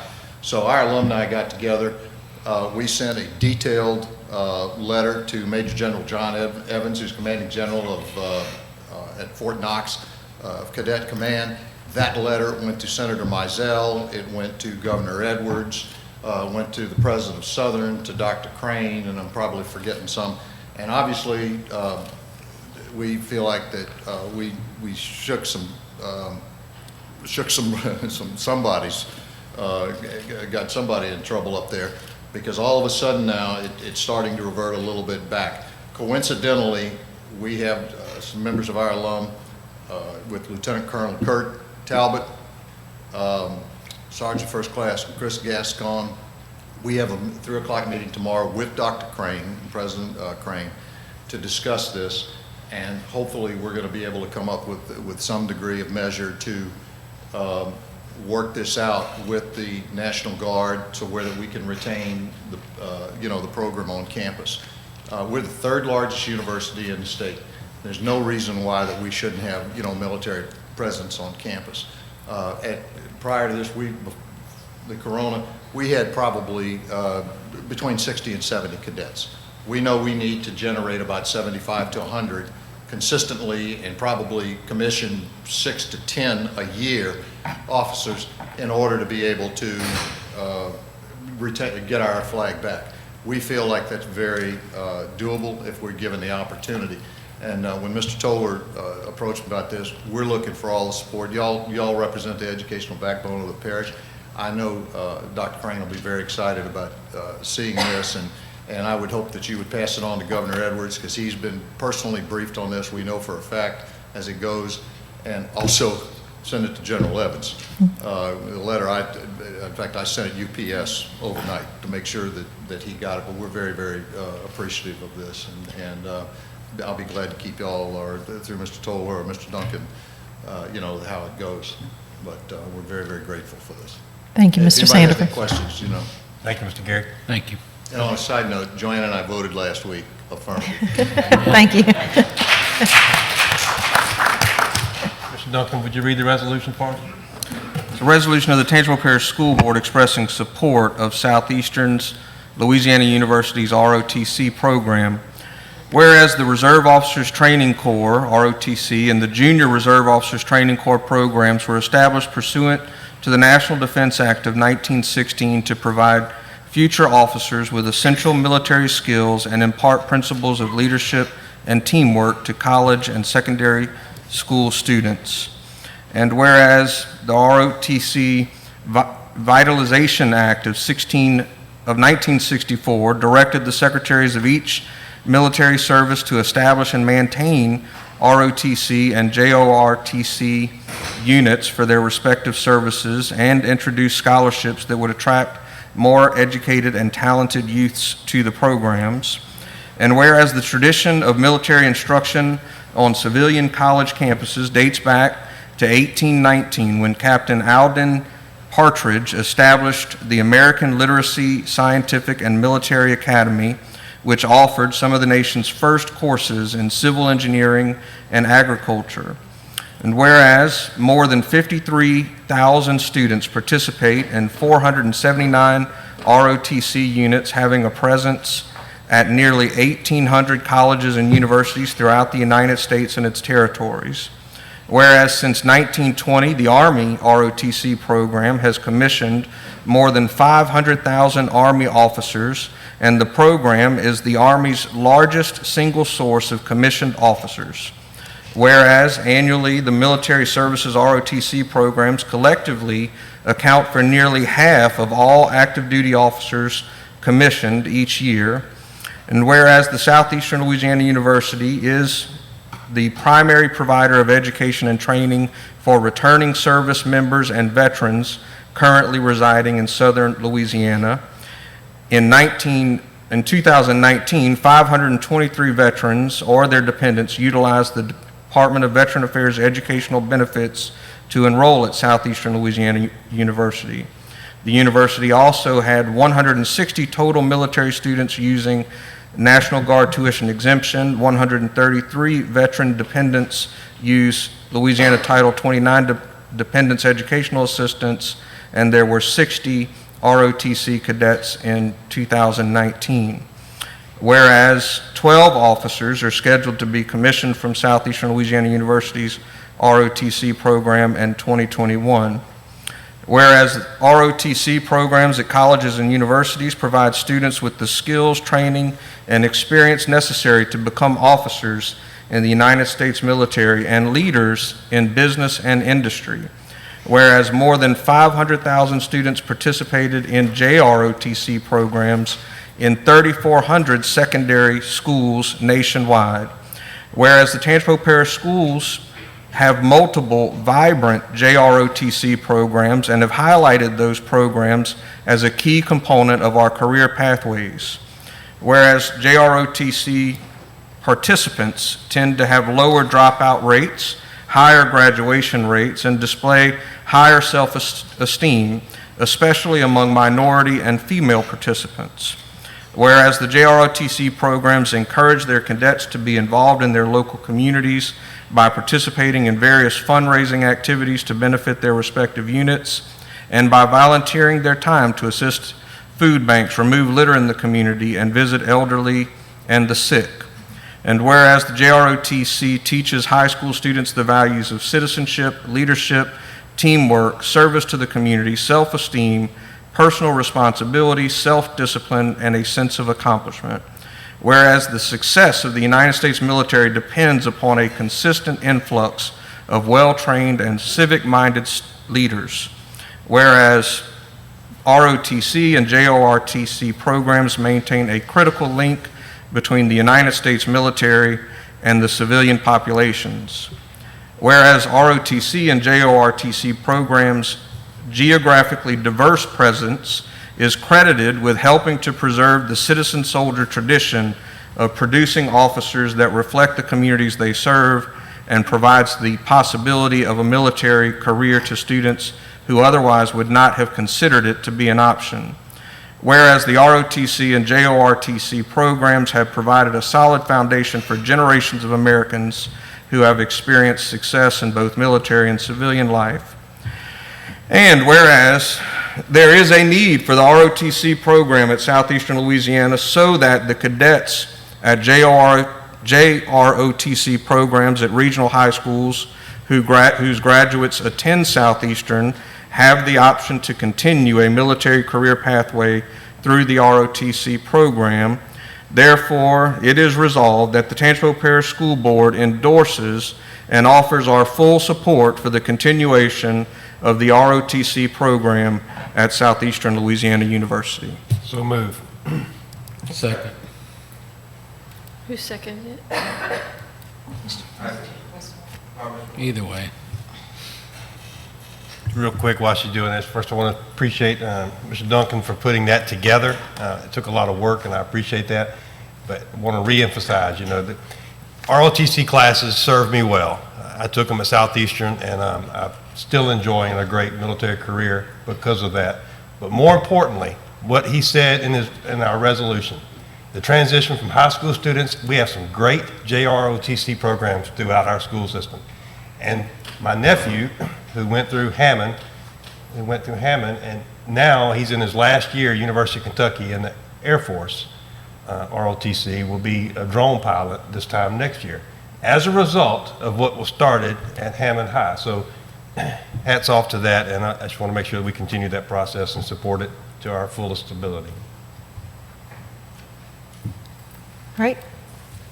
Call for a vote. Are we voting for this, Ms. Cindy? Call for a vote. Voting is open.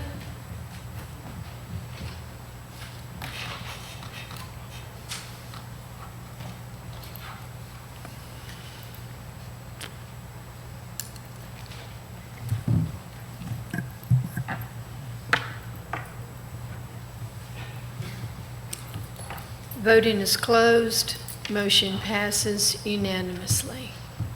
Going to move on now to 7C, consider and adopt the 2021 millage rates. Mr. Schneiderbach. Thank you, Madam President. I'd like to read the resolution again to the board. There may be members in the audience that didn't hear it at the public hearing. Be it resolved that the following millages are hereby levied on the 2021 tax roll on all property subject to taxation by the Tangipahoa Parish School System. Constitutional District Number 100, 4.06 mils. Hammond District Number 1, Hammond Magnet School tax, 15.00 mils. Hammond District Number 1 Alternative Program, 3.00 mils. Sumner District Number 116, 0.00 mils. Independence District Number 39A, 0.00 mils. Be it further resolved that the proper administrative officials of the Parish of Tangipahoa, State of Louisiana, be and they are hereby empowered, authorized, and directed to spread said taxes as herein above set forth upon the assessment roll of the said parish for the year 2021, and to make the collection of the taxes imposed for and on behalf of the taxing authority according to law, and that the taxes herein levied shall become a permanent lien in privilege on all property subject to taxation as herein set forth, and collection thereof shall be enforceable in the manner provided by law. Madam President, I need an oral vote on this matter. Did I get a motion? Point of order, Yes. Madam President, Mr. Schnabel, before we get into the vote, the 3 mills for the Hammond Alternative Program, Yes, sir. that is a tax that's on the Hammond District, right? Correct, just on the Hammond District Number 1. Okay. If I'm correct,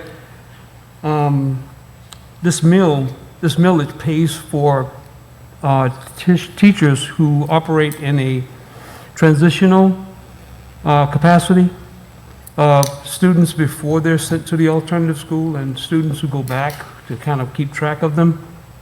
It does employ teachers in an alternative program both at Hammond High, at the elementary schools, yes. Okay. How many teachers do we have actually doing this job? I do not have that information in front of me today. Mr. Jenkins? We don't know that. We don't have that. It's in the budget. It's in the budget It's in the book. budget online. Yeah, it's 2 or 3 at Hammond High, 2 at Greenville Park, maybe 2 at, it generates about $745,000 to 3 mills. I think there's one or 2 at Hammond East Side and Hammond West Side, and maybe 1 at Woodland Park. Okay, so there's none at Woodland Park? There are no teachers at Woodland Park. We don't have any children coming from Woodland Park going to the alternative school, then? It pays for a little more than 12 total teachers. I'm sorry, I in didn't hear those you. positions. Mr. Duncan, I didn't hear you. It funds around 12 teachers, teaching positions in Hammond, in the Hammond area. Okay, are they designated, their sole responsibility is transitioning these Yes. kids? Is to run the alternative program. Now, exactly what they do in the schools, I'm not 100% certain. But specifically within Hammond schools, it does not fund anything that happens at TASP, as far as I'm. That's correct. You say it's not for anything that happens at Task? Correct, because TASP is a district program. Right. Okay, so. All right, we need a motion. Mr. Duncan makes a motion. Second. Second by Mr. Westmoreland. Call for a vote, Ms. Cindy. Ms. Simmons? Yes. Ms. Dominguez? Yes. Mr. Duncan? Yes. Mr. Toller? Yes. Ms. Abrams? Yes. Mr. Bush? Yes. Mr. Moore? Yes. Ms. Richards? Mr. Westmoreland? Yes. Motion passes unanimously. All right, we're going to move on to, we already did D, discuss the Spring Creek Baptist Church, so we're going to move on to E, consider the expulsion appeal of student. Mr. Hurst? But before we do that, because it's my understanding that all of the remaining items on the agenda are things that are going to be handled in a fairly extensive executive session. I was going to make a motion that we. Yeah, would the chair entertain going ahead and taking those public input? Yes. Before we do any of that? Yes, we will. We have our public input. I think we have about 5 of them. We're going to take those before we go into executive session, so you all won't have to wait because we have a long executive session today. Dr. Hurst?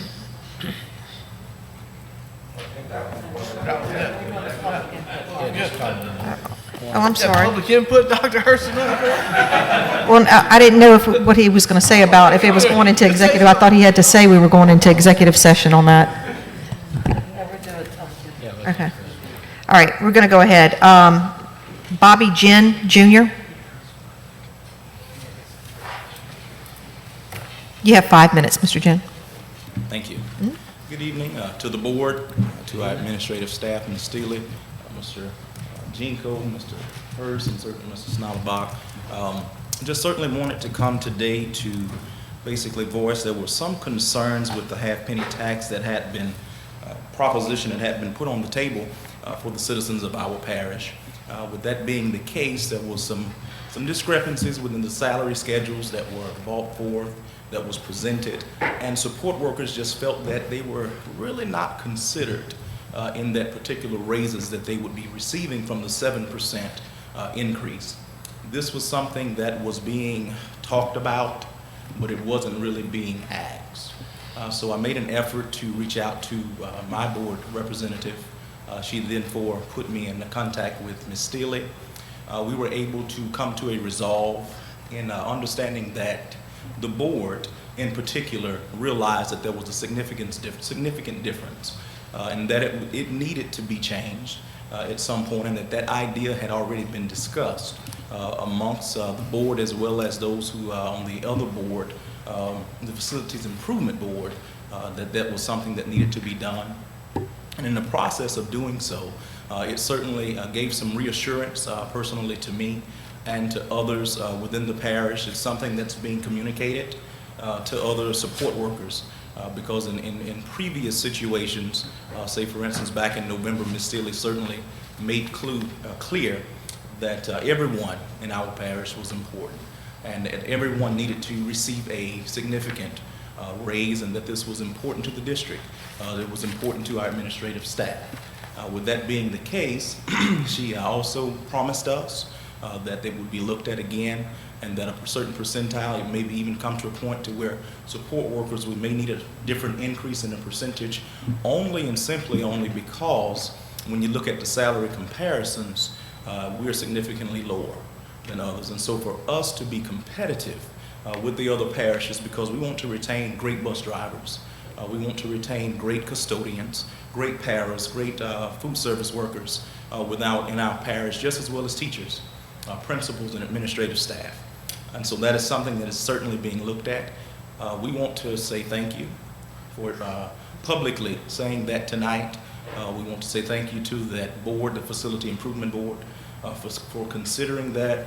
And thank you, Mr. Jinko, Mr. Snalabach, Mr. Hurst, for certainly considering that also. It really means a lot. It was at a point to where it's a lot of chatter about it. Keep that in mind, please. But it's certainly something that can be clear now that Tangipahoa Parish school systems really recognize their support workers, and that when this is tabled here in July, when this tax passes, because I certainly support it now, as well as other support workers, I'm going to try to get many on board as we can, because I would like to inform many about this particular meeting, but that when it passes and this goes into effect here in July, that we will receive a competitive salary, just as teachers are with St. Tammany, just as with other parishes, support workers can possibly get as close to where we can possibly, respectively to our positions, and that is something that is greatly appreciated.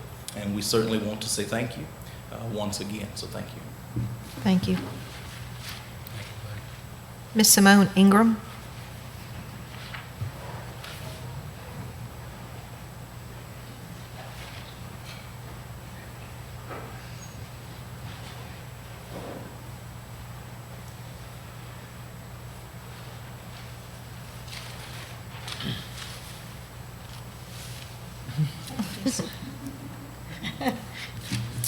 Good evening, Madam President, board members, and Superintendent Stille. She brought a friend with her. Oh my gosh, I finally got that mosquito. And to think that our school systems get less than mosquito abatement. Crazy. Anyway, as I pondered over the words that I wanted to share with y'all tonight, mostly the public, which I hope they're watching us right now, I got sidetracked with one of my students because he missed his bus. As I sat with him while he waited for his ride, We started talking, and then he shared with me, you know what, Miss Ingram, sometimes my bus driver has to run more than one route, and so I know that there's no way he can come back and pick me up. So, of course, I told him just to calm down. It's okay, we'll go call Mom. So, as we talked, I just, through the corner of my eye, I noticed that our custodians were scurrying around because they still hadn't been able to fumigate the school because they weren't finished with their daily duties. But they continue to work forward and push through fumigating our school as they have done and will continue to do since the pandemic.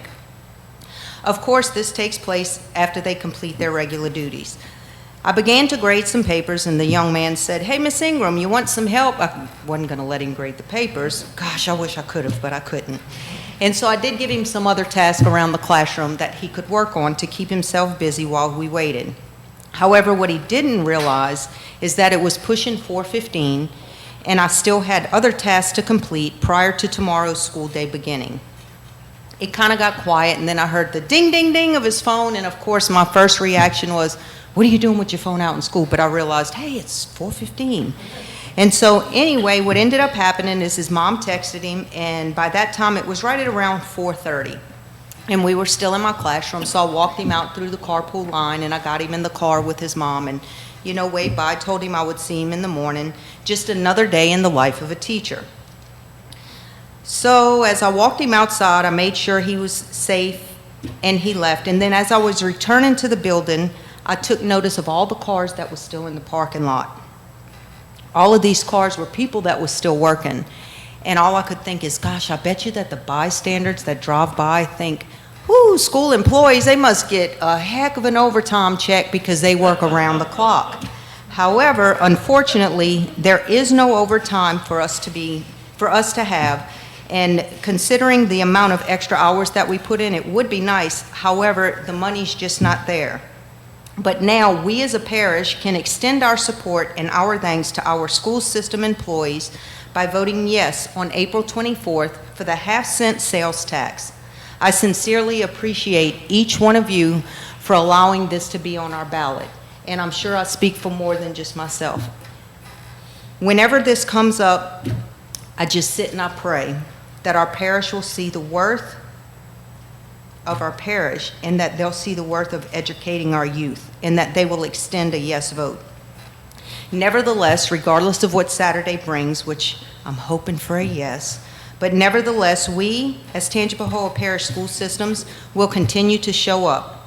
We will continue to prepare at least 2 meals a day for the 19,000 plus students that we educate on a daily basis. We as Tangipahoa Parish will continue to push forward. We as Tangipahoa Parish will continue to show up early. We will stay late, and we will get the job done and make sure that we are properly prepared to receive and educate the students in our parish. But most importantly, we as Tangipahoa Parish will continue to push forward because we are Tangi proud. Please show your support in our parish and vote yes this Saturday, April 24th. If not for us, do it for our students. They are our children. My children went through this system, and I went through this system, and they are our future. It's kind of scary to think that one day I was that little girl sitting in the class, and the teacher thought, oh my gosh, she's our future. But yes, we are the future, y'all, and we can do great things for this parish.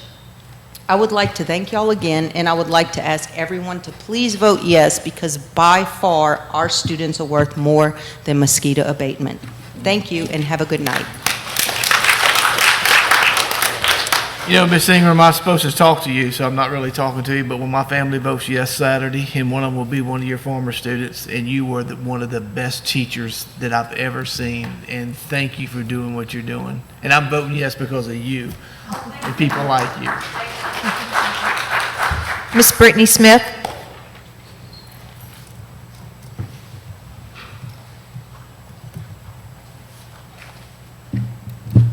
Good evening, board members. I want to thank you for allowing this to be on our ballot on Saturday. I want to address all of you and let you know first how much I appreciate the work that you do for the teachers in this parish. Next, I'm really addressing the community here. I want to start out with something that I wrote.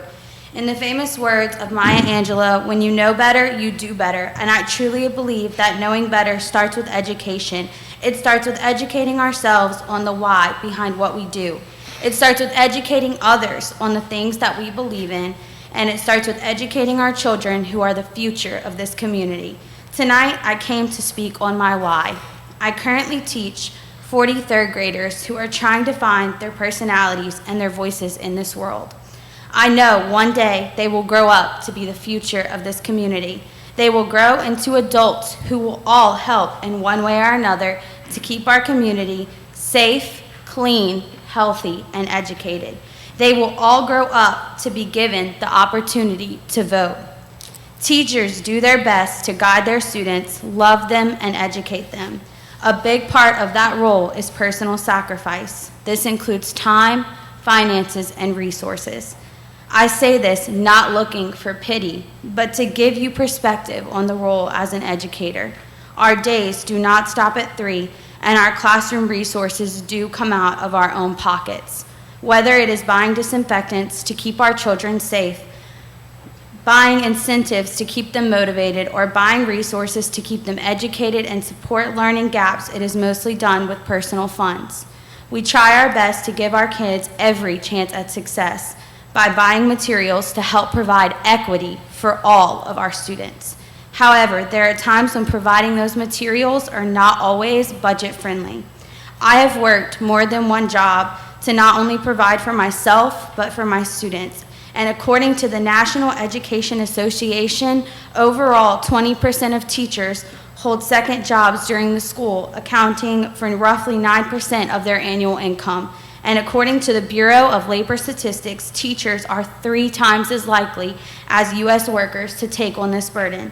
Anyone in here that has worked more than one job knows how tiring and stressful it can be. This can cause teachers to burn out quickly, and despite their love for their job and their children, can cause them to leave the education system altogether. This sales tax can be the true change that Tangipahoa Parish needs. Almost everyone knows someone in this school system, whether it be an educator, a paraprofessional, a bus driver, an administrator, or a custodian. Custodians stay late to make sure our classrooms are sorry guys, I skipped a part. Custodians stay late every day to make sure our classrooms are clean. We are all working hard to ensure our future of this community has the resources and the education it needs to be successful. 32 of my 40 students get to school by bus, and all 40 go through the cafeteria line for breakfast and lunch every day. The paraprofessionals assist all of the staff and students on a daily basis. We are truly a system of hard workers trying to provide the best education and opportunities for our students. By voting yes, you are giving us all an opportunity to put more money back into our community. By voting yes, you are putting more money into schools for resources and to expand our education system. By voting yes, you are investing in tomorrow's future. And finally, by voting yes, you are teaching our future generation that their voice matters, our schools matter, and that it is possible to make history. Thank you. Thank you. Ms. Heidi Wilson.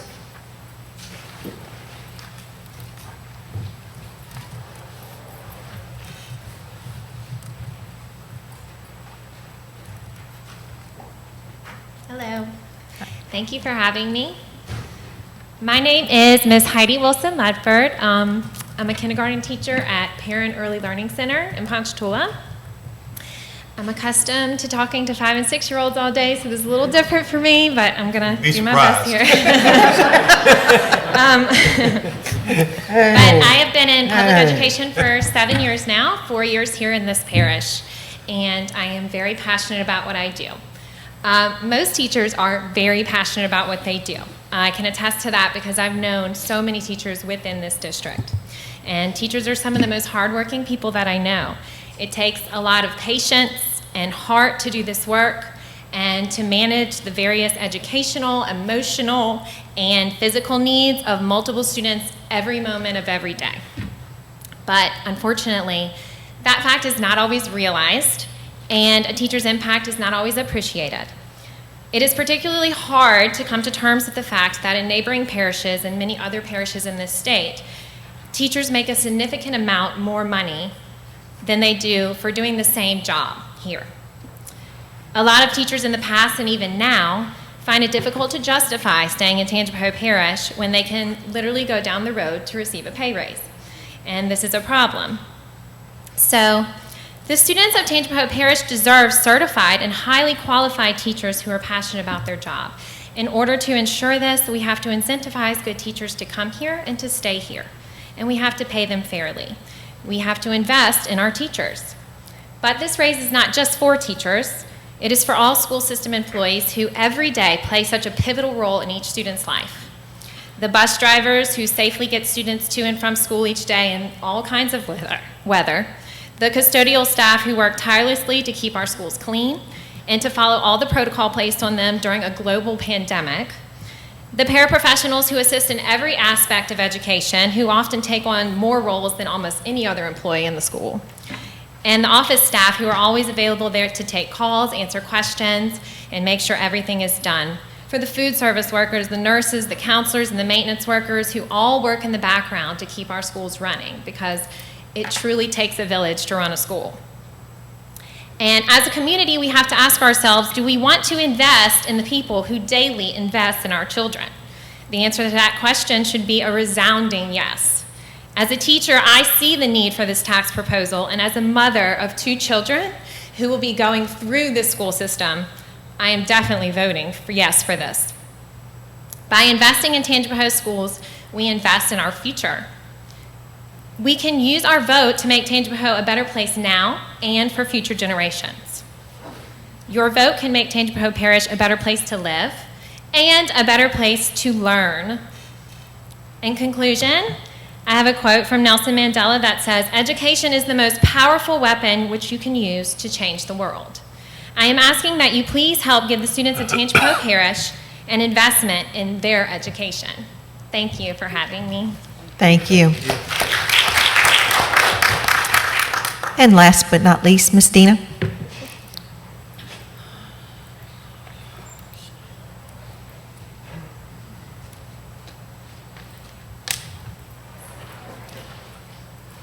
Well, good evening, and it's good to be back.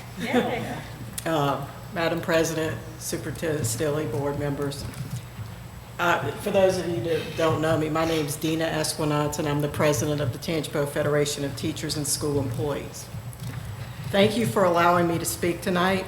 I want to thank you for putting the half-cent sales tax on the ballot for Saturday to give our employees a much-needed and deserved pay raise.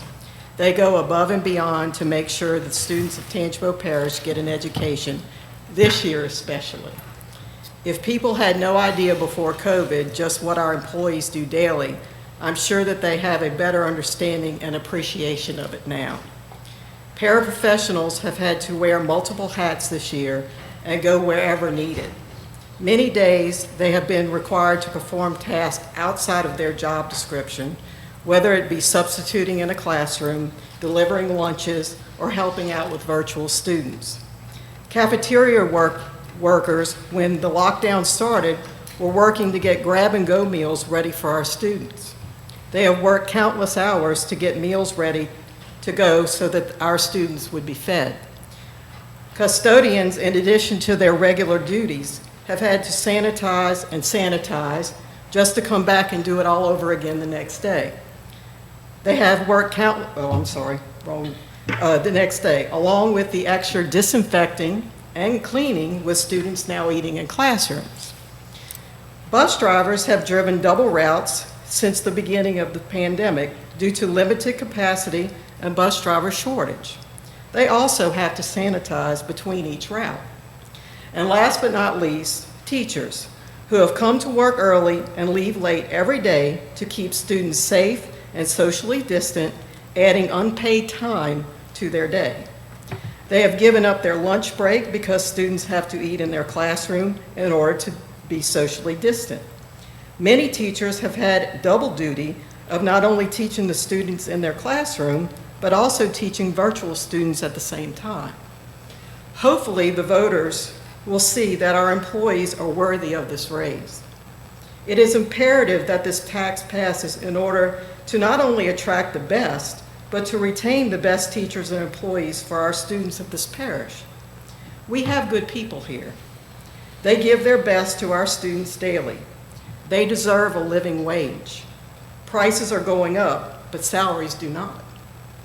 The surrounding parishes are attracting our employees with higher salaries in every category, from teachers to bus drivers and everyone in between. Tangipahoa is the least funded school district in the state. It is time for the people of our parish to step up and do the right thing and remove Tangipahoa from the bottom of the list for funding of our schools. Last on the list is unacceptable. Please go vote yes Saturday, April the 24th, and remove our system from the bottom of the list. Thank you. Thank you. All right, so we're going to move on to E now, Mr. Hurst. Consider the expulsion of a student and then to executive session. Make a motion that we move in executive session. Second. Before we do that, Madam President, I need to put on the record that in reviewing this matter earlier today, I've determined that I'm ethically obligated to recuse myself from any participation in the consideration of this matter or to vote on the matter, and that's specifically on agenda item 7E. So we'll take that first, Mr. Hurst, and that way then Mr. Duncan can come in for the rest of the executive session.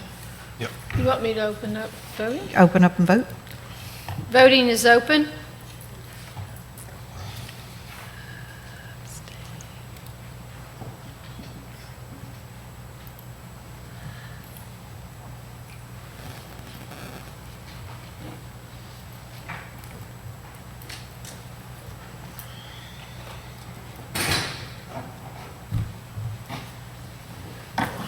Yes.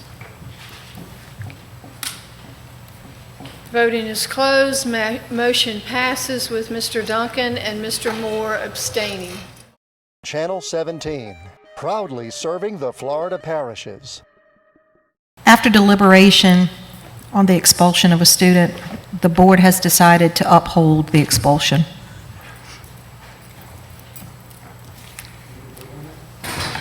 We need a motion now to go into executive session for the... No, there's a... He did. To go in executive session. He did. Do I have a motion? Do we need a motion on this, or we just... Yes, do we need to make a motion to do this? No. No, do we need a motion on this particular... Okay. Okay. All right, now we're going to go into executive session for the second time. No, we're going to make a motion. You didn't do the motion. Oh, we do need to make... Motion for executive session. Okay. No, we need... Motion to accept the recommendation, to accept the administration's recommendation on the case. I move to adopt the administrator's recommendation of expulsion of the subject student. Do I have a second? Second. Second by Mr. Toller. And I have a comment, and I would like to say You want me to that open up the voting? We need to open up voting first, Mr. Bush. I would like to recommend that our administration take a look at everything as far as the placement of the student in a school or virtual, and try to work with these parents as much as we possibly can, and try to come some kind of thing that's a fit for this student. I'm not saying task is or task not. I'm not in those discussions, and I'm sure we all have done that, but I'm just asking again that we involve the student, the parents, and we do what we can. And also, as Mr. Tolar talked about, and as there's policies that we might have to do something with. But at this point in time, I will support the administration decision. All right, Ms. Cindy, call for a vote. Voting is open.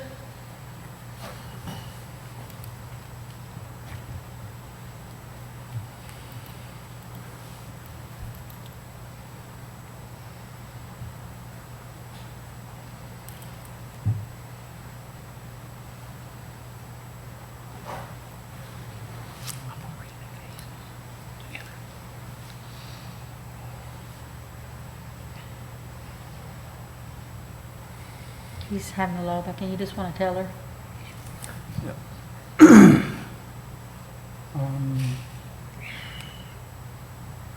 I'm upholding. I'm I'm upholding. I'm upholding. Yes. I can't understand. He's upholding the recommendation. Oh, okay. Voting is closed. Motion passes unanimously. We'll move to enter executive session to hear the cases of Demetria Wright versus TPSS, Wanda Rodriguez versus TPSS, Krista Matthews versus TPSS, Sheila Troth versus TPSS, Lionel Sutton versus TPSS, Stacy Hill versus TPSS, and TPSS versus Advanced Pain Institute Treatment Center, LLC. Second. Channel 17, proudly serving the Florida parishes. Adopt council's recommendations on items B through H. Second. Call for vote, Cindy? Somebody made a motion, right? I made the motion. Oh, okay.